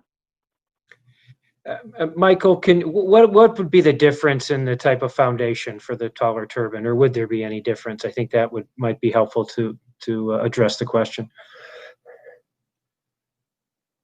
Yeah, I think It depends a little bit on the soil characteristics, but it would probably just be a little bit deeper and a little bit wider. So, a couple of feet wider and a couple of feet deeper. We're not talking, dozens of feet or anything like that. What about the size that's moved, the towers themselves and the blades themselves? The blades are larger, so trucking in, impact on the roads, the changes that need to be done to the roads, that type of thing. Can you talk a little bit about that and how that changes on this? Michael, I think that's you again. Yeah, thank you. So one of the things that they're trying to do to make sure that these larger turbines can be deployed across the country is delivering the nacelle, which is the unit at the top of the tower that actually does the jet direction in multiple parts. So whereas kind of the current and maybe previous versions of wind turbines may have arrived in roughly 7 or 8 truckloads, so 3 to 4 tower sections, 3 blades, and then the nacelle. We could be looking at up to 10 loads. So you've got 5 tower sections, 2 or 3 deliveries for the nacelle, and then 3 deliveries for the blade. So there would be potentially slightly higher number of trucks per turbine, but that's offset by the reduced number of turbines, and that's obviously something that we would consider as part of our engineering studies and when we actually go into the special use permit process. Are the pieces typically larger that are developed or delivered? Even there are more, and are the pieces larger? Not necessarily. Actually, tower sections are more or less of a commodity product. So they tend to be approximately 20 to 25 meters long. So it's standardized across the industry. So obviously, as the turbine gets taller, you need more sections of them.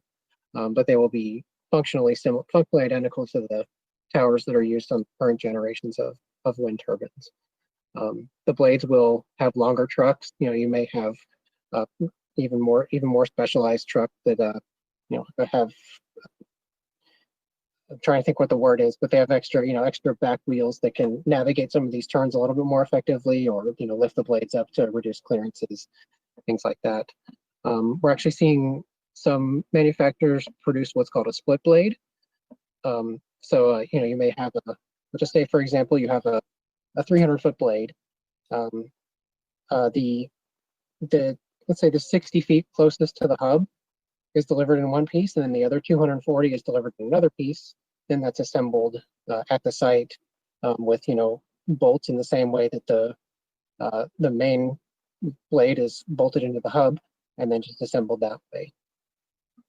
And what that does is it by reducing the length of that blade, it reduces the need for the tip deflection at the end. So you can still mount the blade on a standard width truck, so you don't need to widen the roads anymore, and it doesn't affect vertical clearances when you're going into bridges, things like that.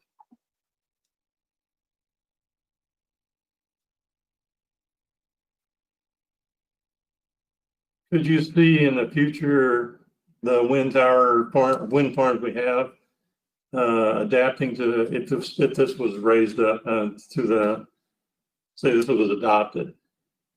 Would the farms we have try and retrofit to a taller size?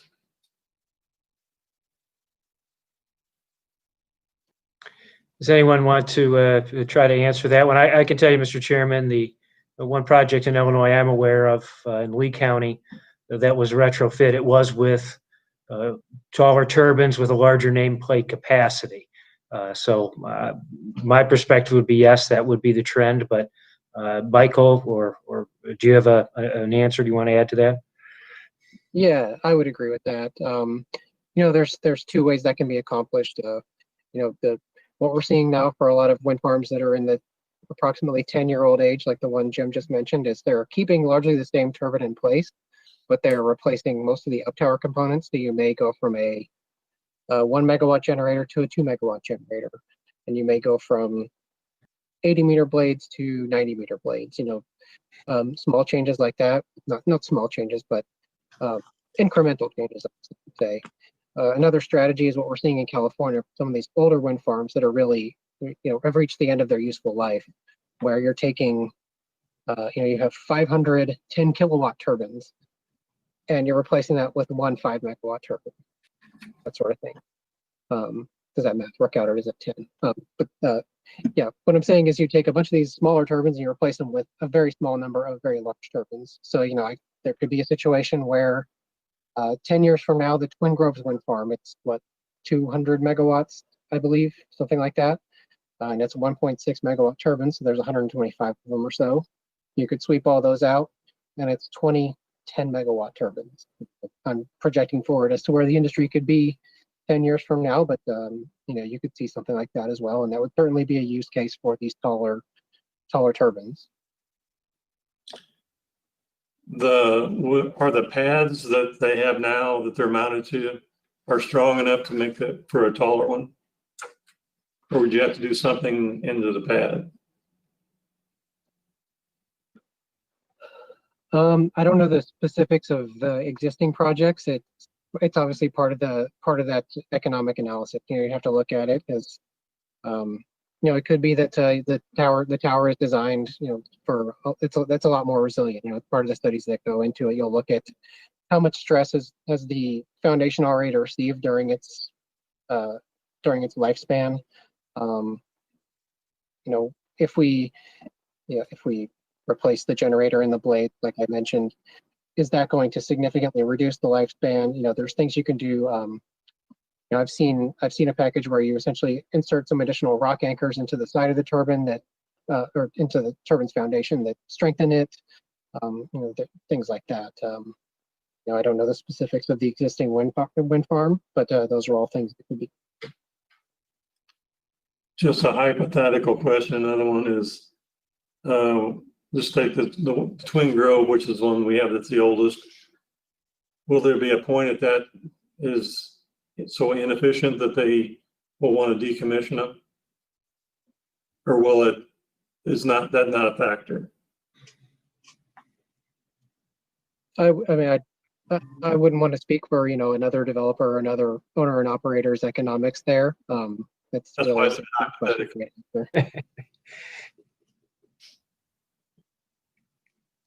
Well, there haven't been any projects decommissioned yet in Illinois, Mr. Chairman. I think that's a sign of the success the industry's had. Are the high wind sites you mentioned using increased turbine heights as well, or is that specific to the lower wind areas? We are starting to see the taller turbines in the higher wind speed sites. It's just it didn't offer quite as much economic benefit in the past, but now that the costs on these taller turbines are coming down, it's getting a lot more parity. I could probably reproduce that graph and kind of break it out east versus west United States, something like that, and show you that. It didn't really start to ramp up in the western part of the country until 2017, 2018, as opposed to the 2015, 2016 period. But we are starting to see the taller turbines come into play. We've got a couple of wind developments in Minnesota and the Dakotas where we're looking at building 650, 680 foot tall turbines as well. So it fits in a lot of different environments.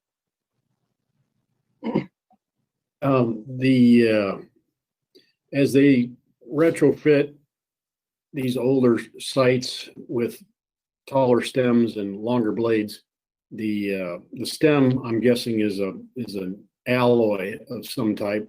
The blades are a composite, or what are the blades made of? Blades are going to be mostly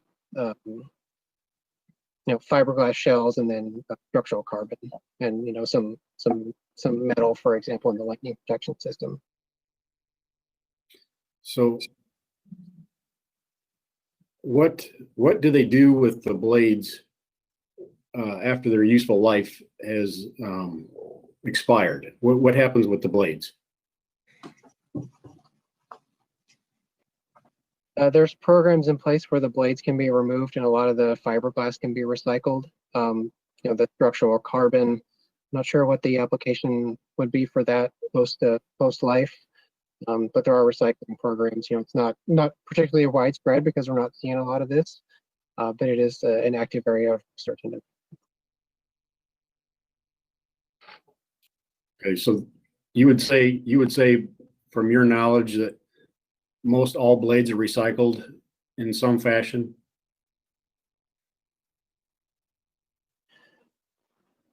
Of the cases where I've seen, you know, wind turbines be decommissioned, you know, it's still something that doesn't happen very often. You know, I mean, the useful life of a wind farm is 25 to 30 years, and that's just about when the first wind farm started getting built in the U.S. So from what I've seen and what I've read, there are ways to recycle or repurpose the fiberglass and the materials of the blades. All right, thank you. How much additional weight do we have on the nacelle and the blades and the rotor and all that up there in the air?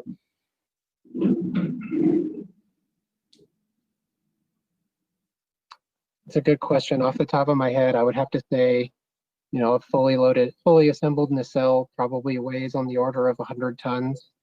The blades are individually 15 to 20 tons roughly. I'm trying to think back what the dimensions and weights would be on some of these, you know, existing turbines, the D162s and things like that. I don't know those off the top of my head, but, you know, the figures I quoted are kind of what we're seeing for the newer generations of wind turbines.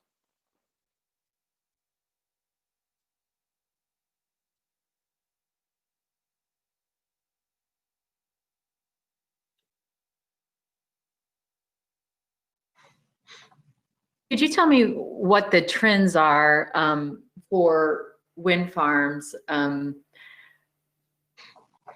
Are you increasingly, is the rate of new farms slowing down? And if so, why?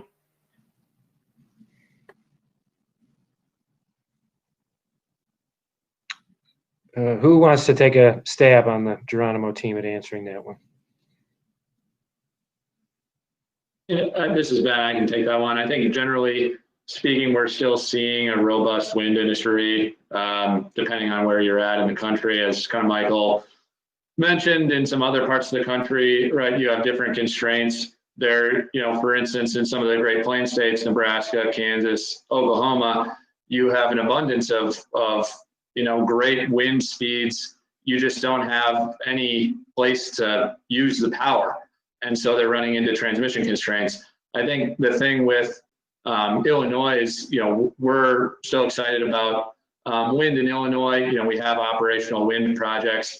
As Michael also mentioned, you know, a lot of the you know, sites, a lot of places where, you know, you have the best wind speeds on average, there are wind farms there. And so, you know, what we're seeing is this new resurgence of you know, wind farms popping up.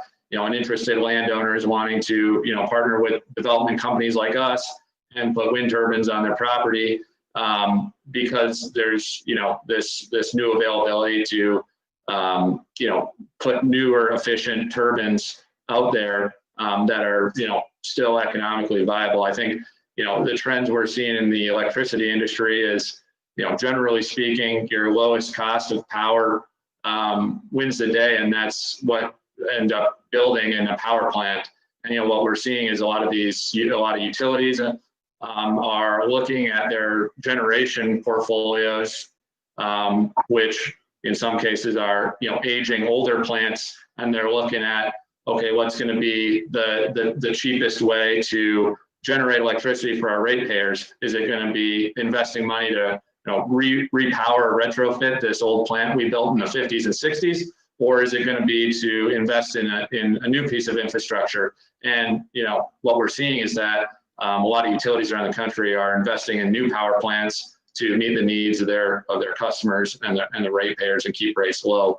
And so wind, solar, natural gas to some extent are kind of the newest and cheapest forms of new electricity generation that we're seeing generally, you know, across the board. And, you know, we'll continue to see that trend, particularly as, you know, we keep seeing plants aging, becoming uneconomical, and just as a matter of market forces and market pressures, utilities switching to newer, cheaper, in some cases cleaner generation sources like wind, solar. Can you tell me how much of a decision to build the taller towers has to do with, from your side, dealing with fewer landowners, dealing with fewer neighbors, that type of thing? The public relations side of things or the sales side of things. And in addition to that, and I don't need specifics, but in general, the amount of rent or the payment that the landowner gets, does that change based upon how tall or how big, how many megawatts the tower puts out? That's a good question. I think generally speaking, in regards to less landowners, that first part of the question, overall, because of if you're planning a wind farm, with taller towers, you're going to have increased setbacks by nature of the way, in particular, the McLean County ordinance is written, where the setback is actually based on the height of the tower. And so, we're finding that, from a project area standpoint, we're still needing to engage a number of landowners to, get to a setback footprint standpoint to accommodate, the turbines. Overall, we do, as we've made this case here tonight, with the taller turbines, we'll need less of them. However, typically in a wind lease agreement, I won't speak for others, but typically across the board around the country, we see payments built in there, for participants in the project area, and typically there's turbine payments based upon the how many megawatts or what the size is of the turbines. That's the typical kind of setup. So we don't anticipate less payments to landowners. With these taller turbines, it's typically about the same. The only thing would be that with the implication here with the taller turbines is just we set them back farther due to them being taller by nature.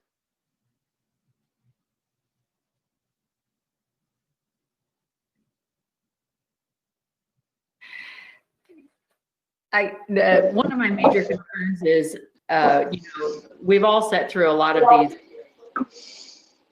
these wind hearings, and what we hear are the studies and how does this impact health, and we consistently hear from wind turbine countries, well, we don't have that information, it hasn't been studied. We got that once here tonight too, and I feel like we're finally hitting the point where maybe we could actually have some of that information. They've been around long enough, we can look at that.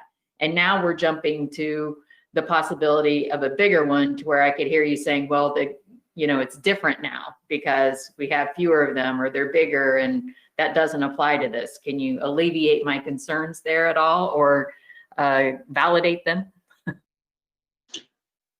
Well, I think the McLean County ordinance for wind energy facilities, or wind energy conversion systems, if you will, provides for, I'd say, some of the most mature development requirements on a wind farm that you'd see typically, I would say almost in any other county in the state of Illinois. So, we've got to put together quite a bit of background studies specific to the project. And again, we don't have a particular project proposal in front of the zoning board here tonight. So, obviously we're not talking about specifics of a specific study on a specific project. We are being broad in nature because we're talking about, increasing the size of the turbine. So, in part, I think part of your concern may be surrounding the fact, we don't have a particular study in front of you to review on a particular project of a particular height. We believe that the ordinance as it's drafted, from a language standpoint, specifically with regard to the setbacks being based on the height of the turbines, and we're not proposing to eliminate any of the studies required for the SUP for the for the wind energy conversion system. So those would still need to be performed as per usual under the ordinance, even with the taller turbines. And so, you know, what those studies may or may not say, you know, we're generally saying, you know, there's going to be a less impact because you're going to have less turbines, but obviously we need to study them and present that to the zoning board and county board, you know, when we're making our application. All we're looking to do is, you know, allow for our project development to utilize the most efficient and economical turbines on the market today, which we believe, you know, wouldn't or coincides kind of with the intent of the ordinance there.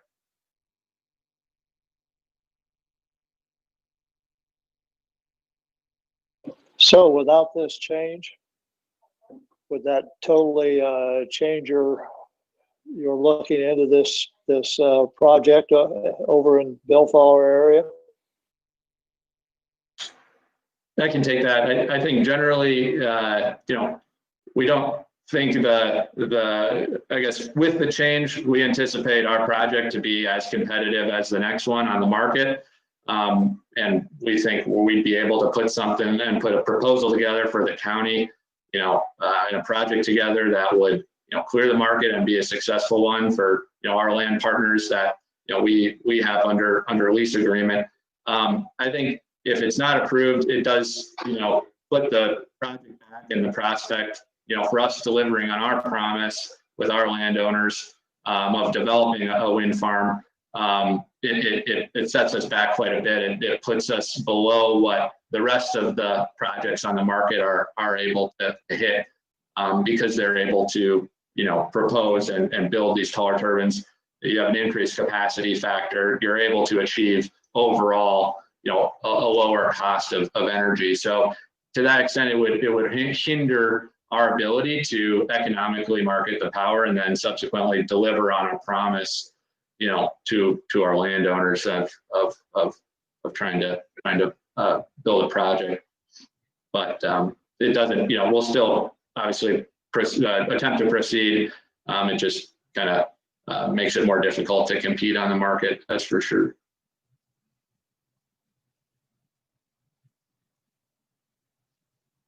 Has the FAA had anything negative to say about this constant increasing in height?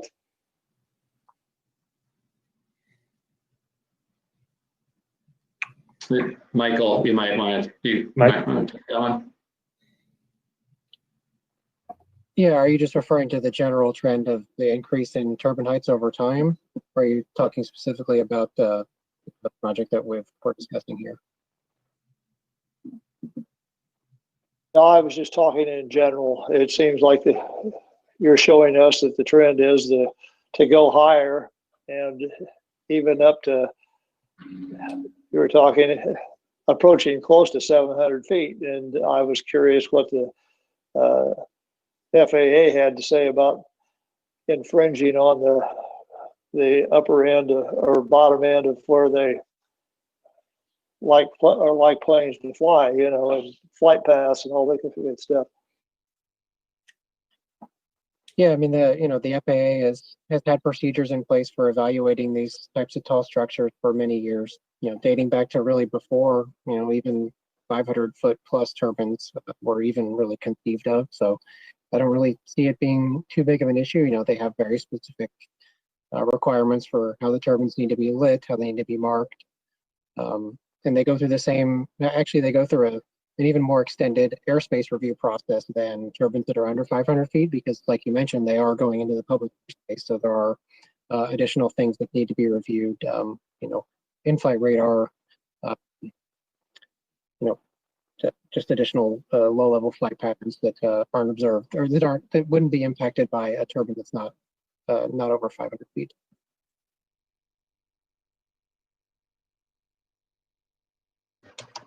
I have a question for Phil. This project you're saying that's presented or in, you know, that we're talking about here, the Bellflower project, they're saying about 30,000 acres.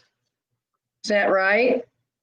And with 102 landowners, just out of curiosity, how does that compare with the ones that have already been in size of acreage with the ones that have already been approved in the county? We don't really have any information on this Sapphire project. And until something's on file, I really can't comment about it. Okay, can you tell me, of the ones that have been approved in the county, what the average acreage might be on those? Well, we have different sizes. The one, Twin Grove has 260 turbines. White Oak has 100. EDP's the one that they just finished has 57.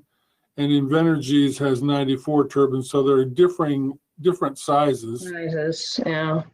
So at the top of my head, those are the number of turbines in each of the wind farms. But I would suggest this one is somewhere in the mid-range as to the size. As far as acreage.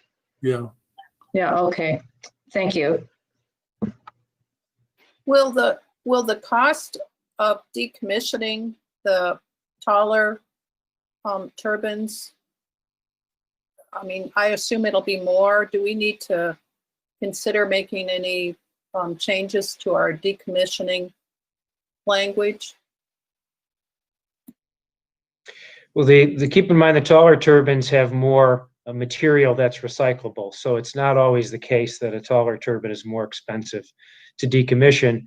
But certainly for any project, regardless of turbine size, the applicant is going to need to present and get approved a decommissioning plan along with an estimate.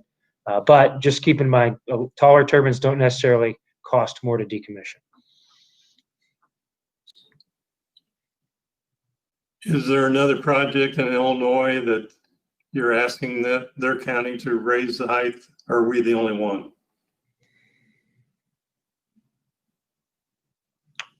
I can tell you you're not the only one currently in which the county has requested to increase the turbine height. This is starting to occur more frequently as these new generation of wind turbines come on the market. Can you tell me how many wind farms have these taller ones in the Midwest, let's say?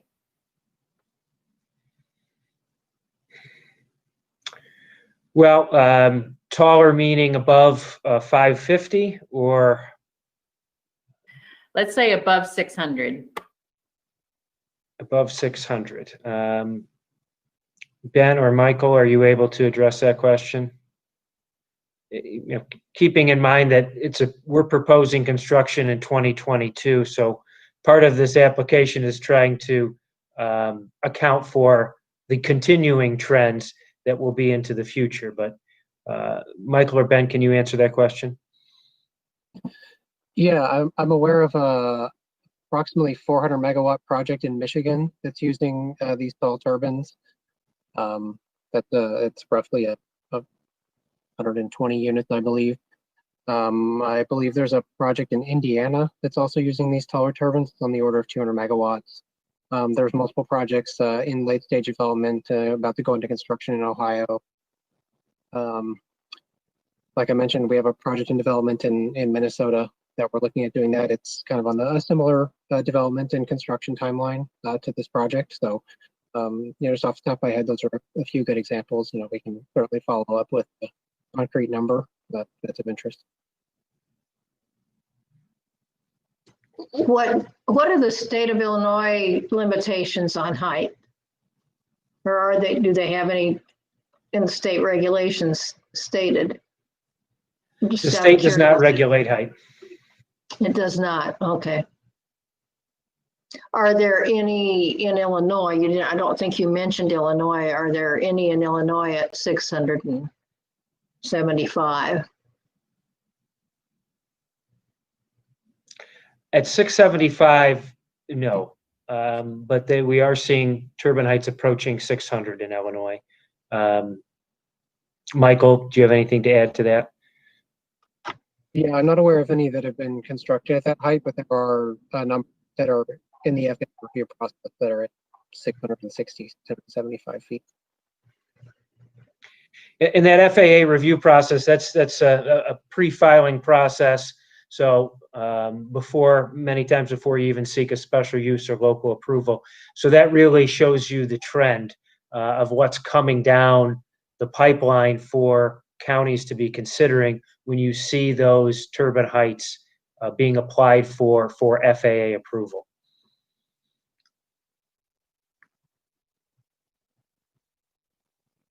Is our 550 pretty much average for the other counties that you've dealt with in the state of Illinois or in the Midwest, or are we low? Well, I would say for counties that have a height limit, it's probably in about the middle. Many counties do not have a turbine height limit because their setback and other standards are proportionate to turbine height. So they don't feel the need to control turbine height since they have these other methods through setbacks to essentially control turbine height or ensure that setbacks are being met. So there are many counties in Illinois that do not have a turbine height limit. Those that do tend to be in the 500 to 600 range.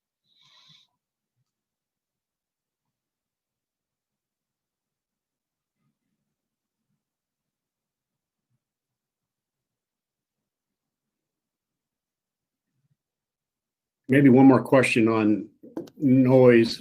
We didn't hear anything about infrasound. Like we talked about decibels, but maybe was it Michael? You were mentioning a reduction in decibels.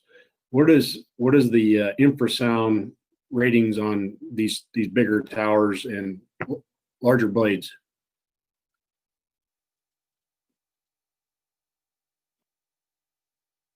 I can't tell you that off the top of my head. I know that, excuse me, I believe the sound requirements are regulated by the Illinois Pollution Control Board, which doesn't regulate anything in the what's referred to as what's known as the infrasound band, so below 31 hertz. Regardless, I'm not. It's also not something that's typically evaluated because I don't think there's any conclusive peer-reviewed research that sort of says one way or another if there are health impacts from infrasound. So it's just not something that tends to get evaluated too much as part of these permitting processes.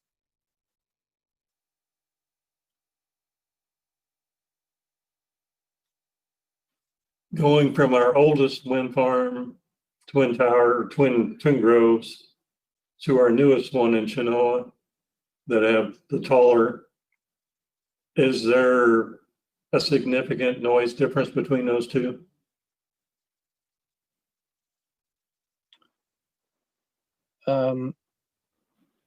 I believe the new project up by Chenoa, I believe the decibel rating on those turbines is 2 or 3 decibels lower at peak than the V182s, if I remember correctly. I think one uses the Gamesa G126. If I remember correctly, it's 2 dB quieter per turbine. Now, obviously, what the actual sensible amount of noise is depending on the distance between the receptor and the turbine. So, they're still subject to the same sound requirements that all the other projects in the area would be. So they have to site their turbines appropriately. And the difference in the noise is the height and the blade speed. Yeah, it's primarily in the blade speeds. There can also be some mechanical noise from the generator, although that's a small contributor. Most of it is aerodynamic noise from the rotation of the blade. I made a trip to both of those the other day. My ear's probably not that great, but I noticed a difference.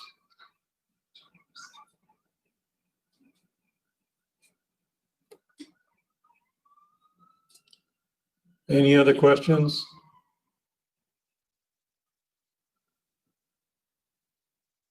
Questions from staff?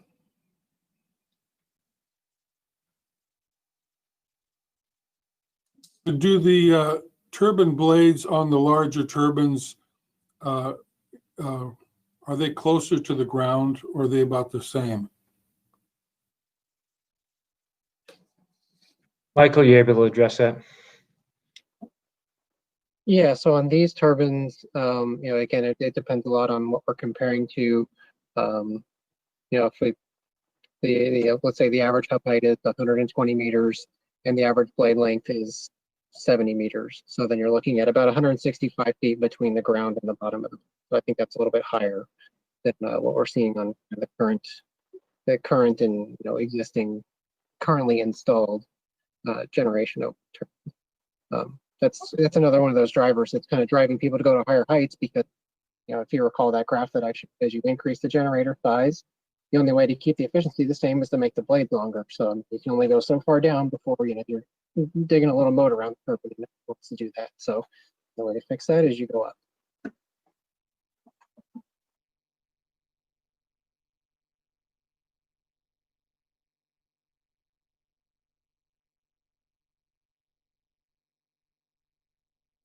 We ready to move on for questions from people on calling in?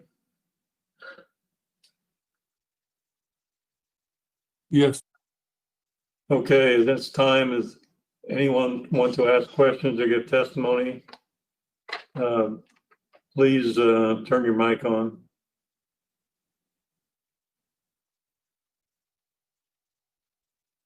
I have a question. Okay, we need to have your name and address. You can see there, my name is Lori Sleater, and I live 2,000 feet away from turbine number 62 in Lexington, Illinois. Is that good enough?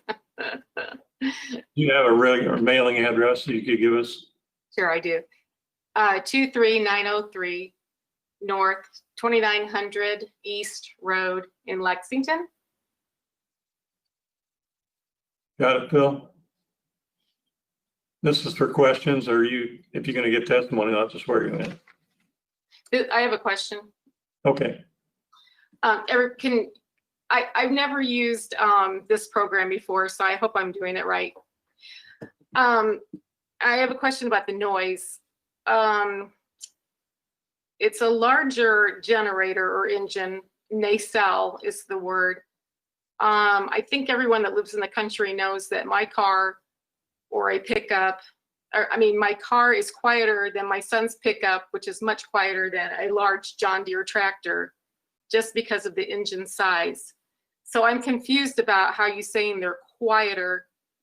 Wouldn't that be determined about the setbacks and where you're measuring the noise from? If you're 10 feet away from the nacelle or if you're 1,000 feet away from the nacelle? I don't understand how this could be determined that they're less noisy. Michael, why don't you address that question? But I can tell you the nacelle is not the primary noise source. It's the aerodynamic force on the blades, and with these blades turning more slowly, that leads to less noise output. But Michael, you can add to that, please. Sure, thanks, Jim. So the sound output rating that's provided by the turbine manufacturer is based on a test that's taken at the base of the wind turbine. So if you were standing directly under the wind turbine, you'd hear one sound, but we're effectively held to the limit at an occupied receptor. So we have to take that into consideration. It's for a 600-foot tall turbine, the setback is approximately 2,000 feet from an occupied residence. And at that point, you're probably only in the depending on the turbine type, the overall sound rating is around 40 dB, something like that. Because you have to remember that as you move further away from the turbine, it's an inverse square law. So if you double the distance from the turbine, you're reducing the amount of sound by a factor of 4. And why are these studies and numbers and figures not presented to the ZBA tonight? I can address that. This is a text amendment process, so we're just seeking to change the numeric height limitation. But this doesn't mean that this project is approved or can be constructed. This project, once it's ready, will have to come back to the zoning board with a special use application that will be reviewed by the zoning board. There will be a public notice made of that, and then there'll be a recommendation made to the county board, which makes the final decision. So there's a full public process for any project, and that doesn't change. This just allows the application to include a proposed taller turbine.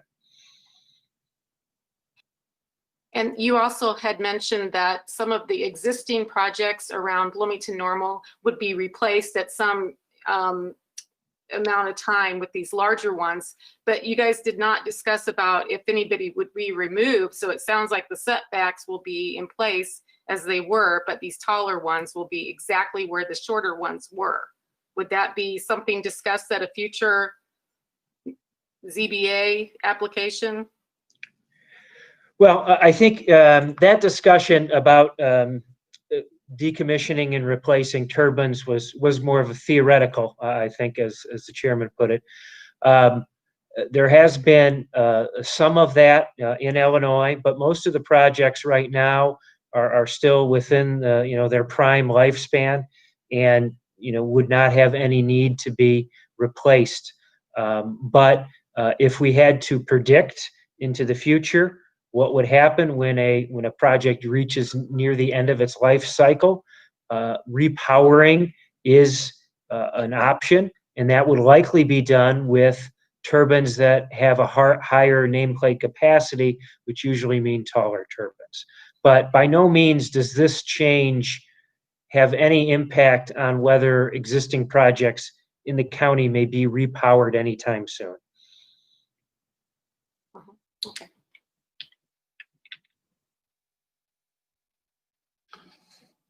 Would you have any more questions? Oh, I have a lot of questions, but I'll stop there. Okay, would you please turn your mic off then? Oh, I'm sorry. Okay, thank you. Any other questions? You'll only be able to see yourself right there. Yeah, you can, yeah, you can speak. Hello, this is Catherine Metzger, and I have a question, several questions. So you're asking this. An address in, Catherine, before we can start. It's CATHERINE Metzger, METSKER. My address 20645 North 825 East Road, Carlock, Illinois 61725. Thank you. So you're going to ask that we expand this height. However, there is no data that you provided that can justify or prove that our setbacks are adequate enough to keep it safe and keep them from being too loud. I will tell you, I live around turbines that are 399 feet tall, and they are noisy. They are very noisy. I have neighbors that testified at a hearing, and we still went ahead and allowed new turbines to come in, and he can't even sleep in his bedroom in his upstairs. Catherine, give testimony when I swear you in. So It's questions are now or else like. I'm saying that don't you believe that we need to have some information before we start changing this stuff?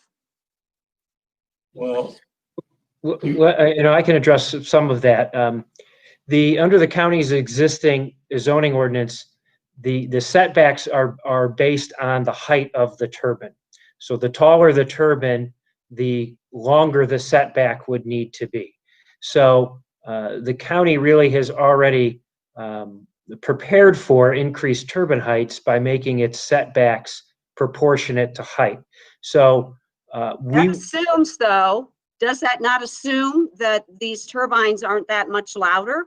And they may be, and we don't know that, and you didn't provide any testimony or any justification for this. Well, we did provide some testimony that the taller turbine models have less of a noise rating, so and generally produce less noise because of the height and You the didn't provide blade. you provided testimony. You did not provide any data. Is there any data, any studies that are peer reviewed that can prove this? Have you provided that? Have you provided that, Mr. Griffin or Mr. Morris? No, we wouldn't provide that until the special use hearing. That would be when we'd have to prove. Why would you that the not provide project- it if you're asking us to increase the turbine height? Don't we need Because- to know whether or not that this will be impacting those people who are living around these? And it could impact me, because if you go back and replace all those turbines around me, then I'm going to have more noise. But that really is not the case, because the county's noise standard is not changing. It will remain the same. So You haven't proven that. No, the county's noise regulation is not changing. Have you proven with data that this is going to be the case, that by increasing it, that we will not have problems with noise? Because we have it now. We couldn't do that. Even if Jim goes and listens, he's not living there. I live it. And I understand the concern you have, but right now, the Sapphire Sky project, which is under development, it hasn't selected the final turbine model. The final turbine sites haven't been. Could you not select a turbine model that's 550 feet? Well, for the reasons that Mr. Adamich explained earlier, that would put the project at a severe competitive disadvantage. But and may if all of impact the whether it projects can be went in built. this county at less than 550 feet, and they all went in and they're still making money, then how can you be at a disadvantage? Well, I would say that's, keep in mind, let's say, I know, like a car manufacturer, the cars each year there's design changes and improvements. So you can't really compare, whether a car will sell in 2025 versus whether a car would sell in 2015. So we can't really do that in this type of proceeding, but all the county's noise regulations are going to apply to any future projects, regardless of the turbine height and regardless of the turbine model selected. So you're not providing us any data. So we're asking the Zoning Board of Appeals to make decisions based on no data, based on your testimony only. Is that what you're telling me? No, because when the county decided to put a 550-foot turbine height, there was no noise data to support that number either. It was because there can't be. It was picked out of the air.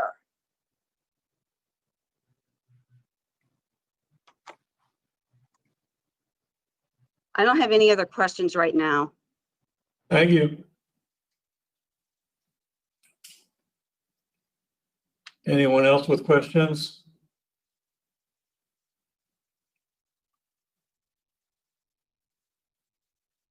Yes, I have questions. Okay. It's state your name and address again, please. Anna Ziegler, 2242 Westgate Drive, Bloomington, Illinois, 61705. Thank you. So the county setback ordinance currently says 3 times the turbine height, so it's 675 feet. That's a setback of 2,025 feet. Do you anticipate that being a challenge, and will you need additional variances to comply with setbacks from occupied residents? First, let me say this: the 675, that would certainly be the tallest turbine that would be permitted under this proposed amendment. So the project may utilize smaller turbines, but certainly it'll be above 550, and it'll be within the range of between 550 and 675. As far as variations, I don't know who on the Geronimo team can address that, but my expectation is that there would be no variations from non-participating property owners. Participating owners can waive the setback requirement, but I'll let someone on the Geronimo team answer that definitively. Yeah, I can take that. We don't anticipate at this time asking for waivers from non-participating property owners or variances. Okay, and the setback requirement from roads, transmission lines, and communication towers is 1.1 times turbine height, which is at 675 would be 742.5 feet. Do you anticipate needing variances for road, transmission line, or communication tower setbacks? No. There was a little bit of testimony about FAA safety. I'd like to ask if there's any more specific details about what the additional turbine height would cause in terms of safety challenges, particularly for aerial applicators. Well, someone on the Geronimo team can address that, but certainly one of the one of the basic premises of taller turbines is that there'll be fewer of them, which means fewer obstructions for an aerial applicator to have to deal with. But I don't know who on the Geronimo team can address this question more definitively.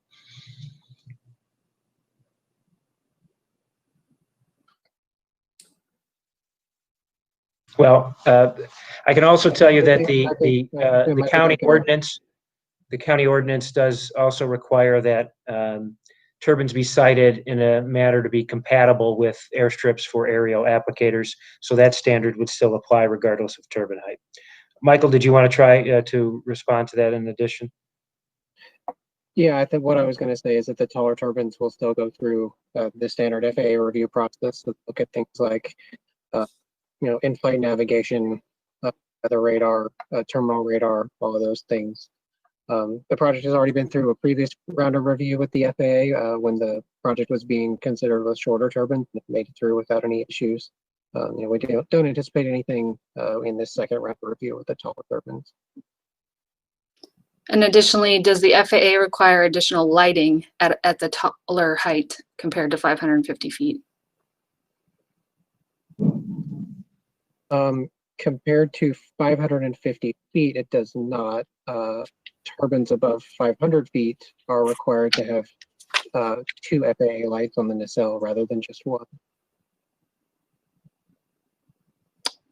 And then there was some comments or questions about the cost of decommissioning the turbines, and the comment was made that the taller turbine would have more recyclable material, and so therefore the cost might not be that much more excessive.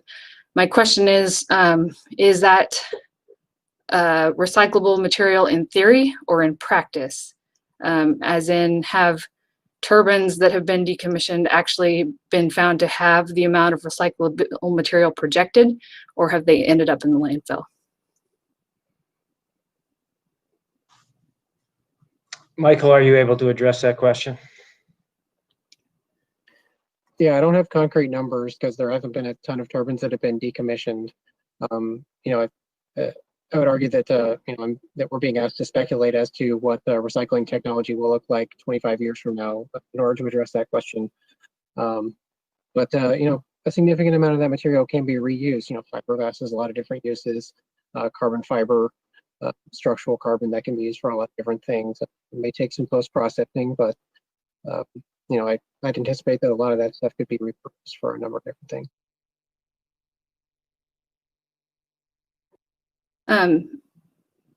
With the, I lost my train of thought, sorry. I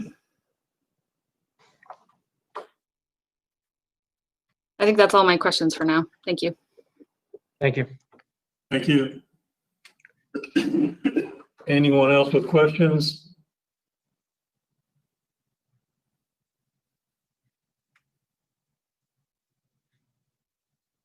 We don't have the visual. Is there a sound or noise restriction with wind towers currently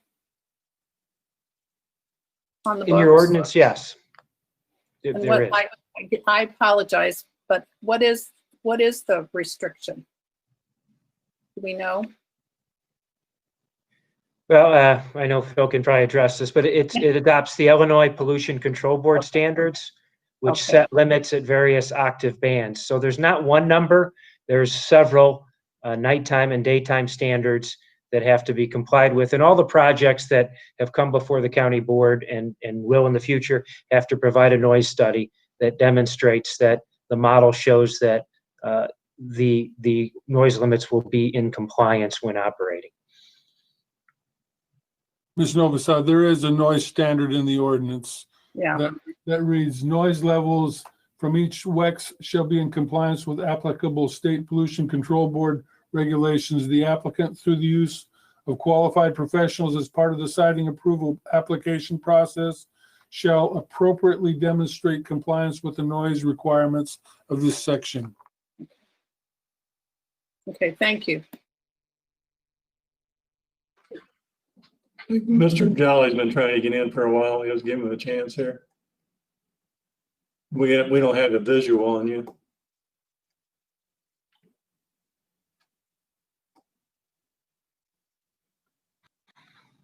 Did you have questions, Mr. Jolly?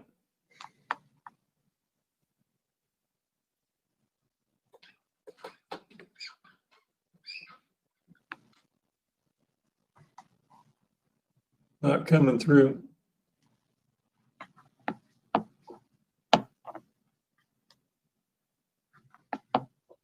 Mr. Chairman, I have two communications that people submitted that I needed to read before you take additional testimony. But Okay. But if there's questions, I want you to go ahead. Are you thinking of going beyond 10 o'clock?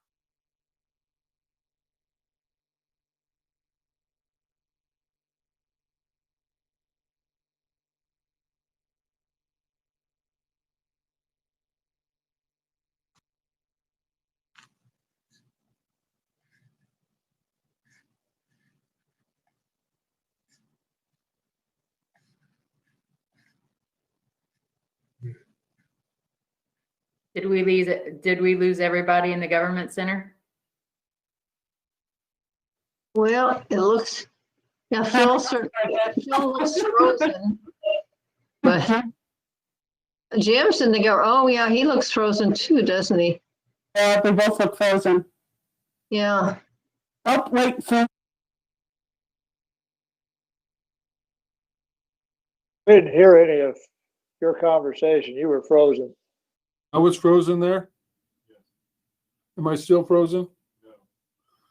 No. You're back now. But we didn't hear any of that question that you asked. The first thing you asked was, are you planning on going beyond 10 o'clock? And we didn't hear anything beyond that. I was just going to indicate that I have two communications that were emailed to the county that I needed to repeat before any other testimonies given. But we should ask if there are any more questions. And Mr. Finnegan, I was asking whether or not we would go beyond 10 o'clock. I don't know if I'm back on yet. We went off over here too. You are. I think our plan is to quit at 10 o'clock.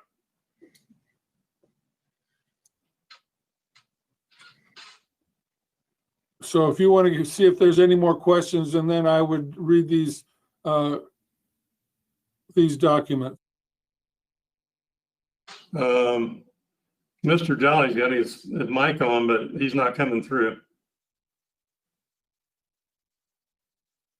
So I don't know what to do about that. You need to press one on his phone. And he's signed in twice. I'm seeing he's got two instances on the screen. So I don't know if somebody can help him. My guy says to press one on your phone.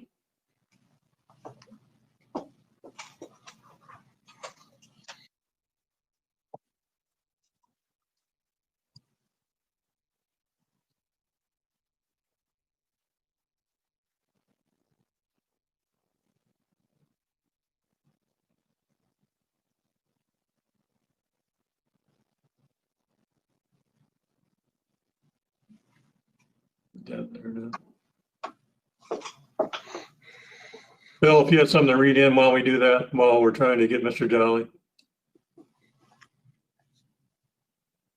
Okay. Phone. Hello. Is that Mr. Jolly? Yes. Can you hear me? Can hear you now. Okay. I don't know. Did you hear anything I said? No. Okay. Well, that affirmed my position that I'm objecting to this form of meeting. I'm not a computer expert in any way. I can't even get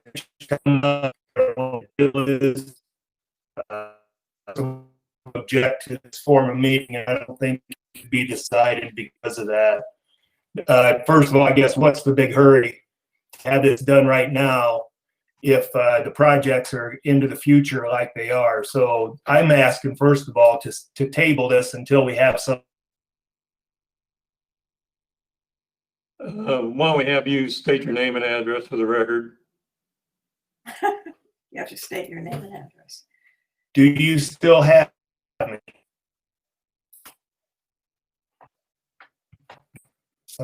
Talk again. Hello. Muted.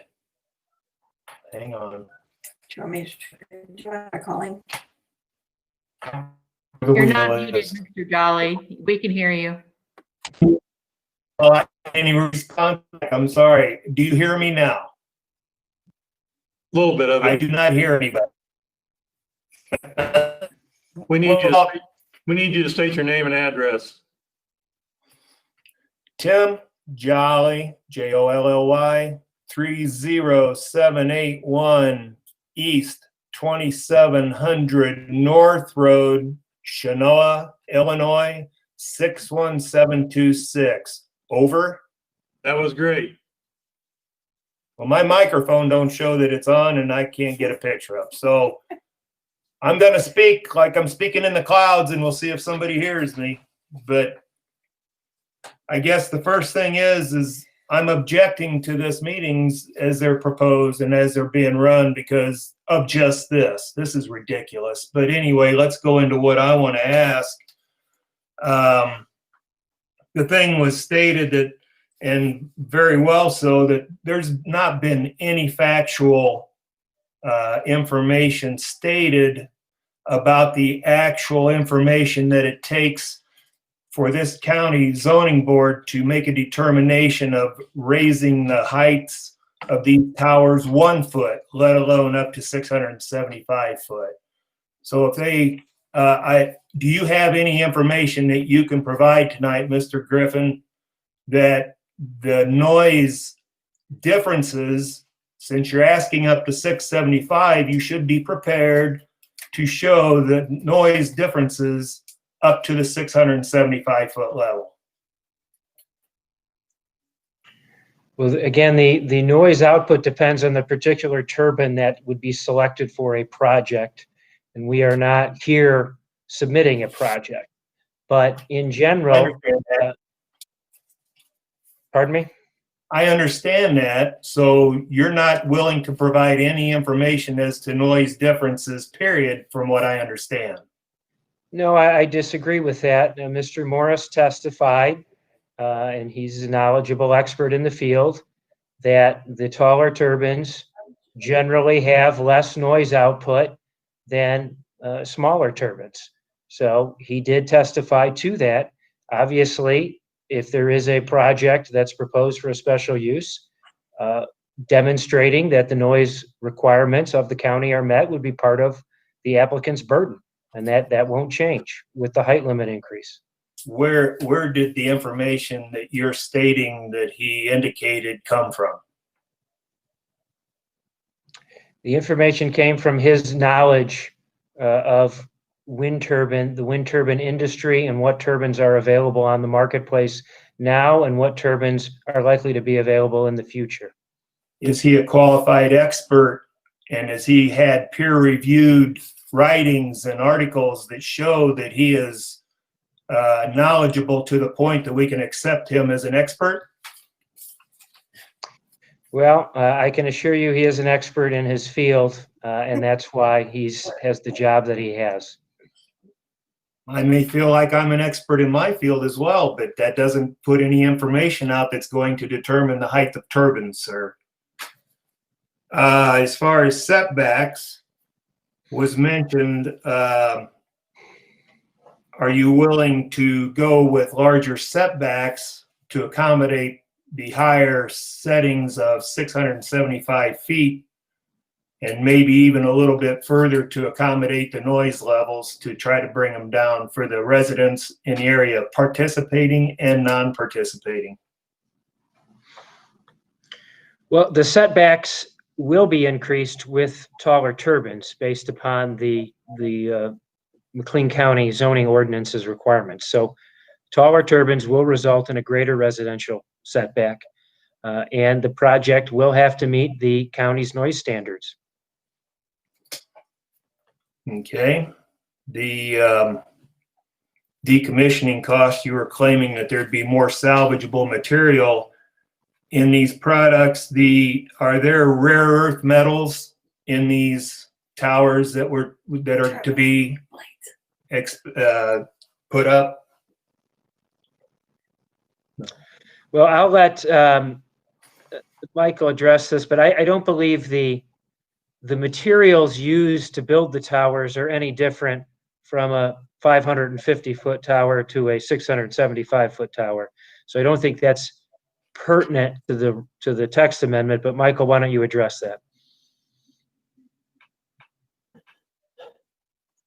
Yeah, so the turbines that are under consideration now, there's not really any rare earth metal used anymore. That was kind of a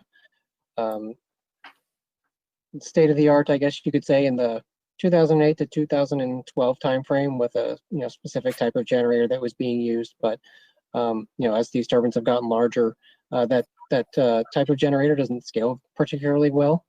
So it's really been phased out in favor of a more common type of generator that doesn't require those rare earth metals. Not getting too much into the specifics, but it's a different configuration of the magnets and how the generator is actually connected to the grid and maintains the voltage in the generator relative to the grid. Okay, and that pertains to the generating unit itself. How about the towers themselves and the metal that's used in that?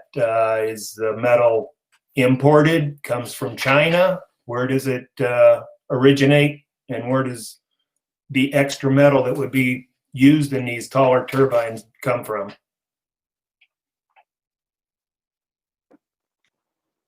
Can you answer that as best you can, Michael? Yeah. So yeah, as you mentioned, the market for steel towers, it is a global market. There are obviously policy considerations that may drive the turbine manufacturer to source them from one location versus another. We try to steer our providers towards sourcing material domestically. There's a number of locations where that can be done. There's a large tower factory in Manitowoc, Wisconsin. There's another large factory in South Dakota. Some manufacturers actually make their own towers themselves at their own factories. There's one in Kansas. But the tower material itself, it's really just rolled structural steel. There's nothing too special with it. They just have to make sure that it's tuned correctly for the vibration frequencies and the lifetime for the tower. Okay, thank you. And Mr. Griffin, you indicated earlier that somebody would address the efficiencies of these turbines. Can somebody indicate what the efficiencies of these are compared to previous ones? Sure, Michael, can you address that? Yeah, so I assume you're referring specifically to the net capacity factor, that sort of metric. Again, it will depend a little bit on what turbine is selected and ultimately where the turbines are placed. But for a site like this one, we'd expect capacity factors in the 45 to approaching 50% range, whereas a lot of the turbines that have been built right now, those are probably in your 30 to 35 range. Those newer G126s, those might approach 40. I'm not as familiar with the specifics of that particular wind farm, but if you just want a comparison, that's probably good round numbers. And where did you get that data, and how can you provide proof of that data that they would be in that range? Are you referring to the existing wind farms or to our projects? I would say the comparison, both. I think there's been previous testimony that the windmills that are in current existence are in the 30% range. or less. So I guess I'm asking you, where do you have your data that shows your numbers? You just said 45 to 50. I think that sounds a little steep, but what do you have to prove that? So we've done extensive studies. We've collected meteorological data dating back to 2009 with 3 Met towers, and we also have a excuse me, a SODAR measurement unit that measures actually up to above the proposed hub height of these turbines. So we have very high confidence in the quality of the wind resource of this potential project. And then, as part of our economic analysis, we look at the technical specifications for a number of different turbines, and we're able to determine the projected output. And we're also able to validate our projections by doing similar modeling exercises for existing wind farms and referring to publicly available information through EIA or other sources where that information has to be filed publicly, and verifying that if we extrapolate from our data to this Twin Groves wind farm, for example, that's right next door, we can pretty effectively extrapolate our data to their project, predict what we think their capacity factor will be based on their turbine technology, and we're able to do that pretty accurately, which gives us much greater confidence in our estimates. That was a lengthy answer to what I would think would be an easy question. That I was looking at maybe something in that there's turbines out there of similar sizes that show exactly what the efficiencies are. Is there anything like that available?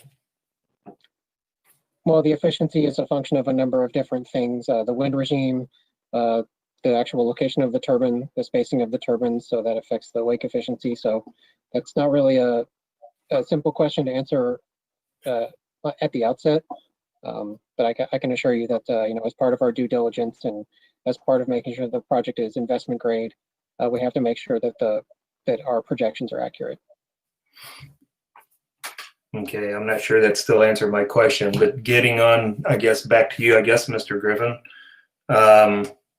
The differences in tax revenues, income, things like that can be expected by the county because of increased height. Do you have numbers that can provide anything like that? Well, the way Illinois taxes work for a wind farm is it's based upon the nameplate capacity.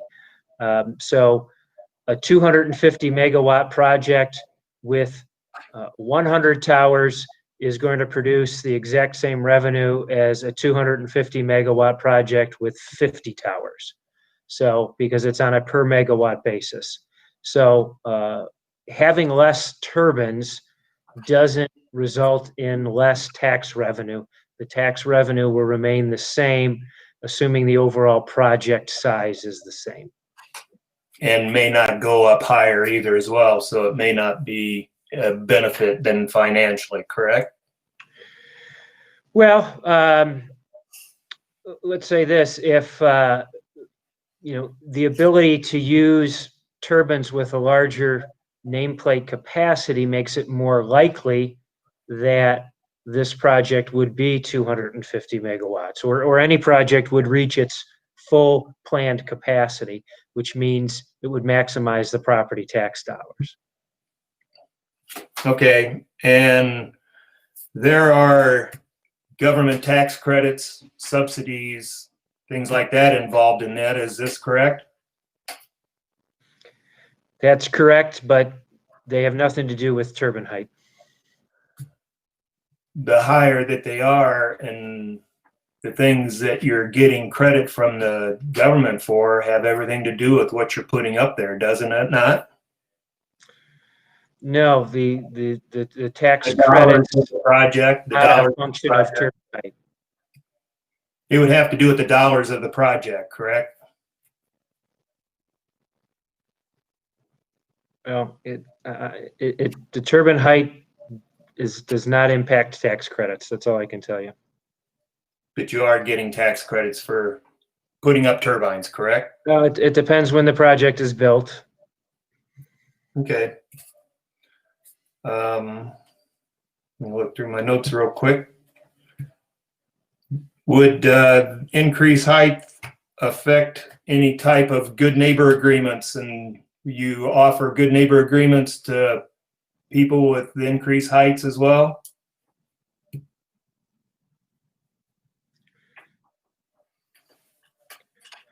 Well, I'm not aware that, at least for the Sapphire Sky project, that any good neighbor agreement is being proposed. But again, that decision would not, the turbine height would not have any impact on that decision. Okay, and the noise that comes from these turbines, they're actually can be manipulated, or they're actually determined by the output of the generator itself. Isn't that correct? Maybe one of your other people would like to answer that. Sure, Michael, you want to answer that question? Yeah, so it's not necessarily the output of the generator, it's really more the aerodynamic noise that comes from the rotation of the blades that is the primary source of noise. So it's not sufficient to say that a 6 megawatt turbine is noisier than a 4 megawatt turbine. There's a lot of other things that need to be considered there. The blade shape, the rotational speed of the blades is actually the most important factor, but there are also add-ons that can be used on the turbines to reduce the output of the sound output of the turbine as well.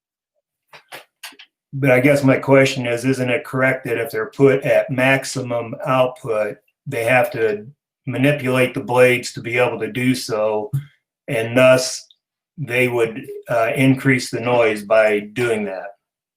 Or they could increase or decrease the noise by determining the output of each generator. So if you have the same size generator, you can make them sound two different sounds by just manipulating the output.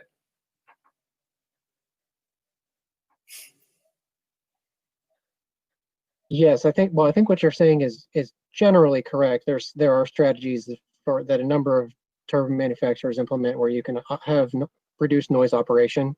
But again, that's normally actually achieved by slowing down the rotational speed of the blades. Okay.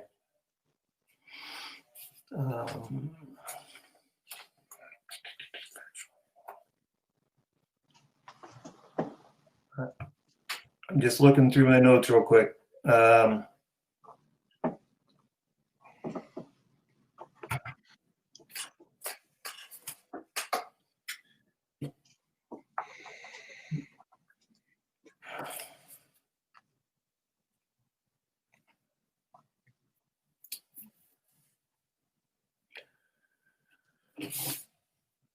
Can I jump in?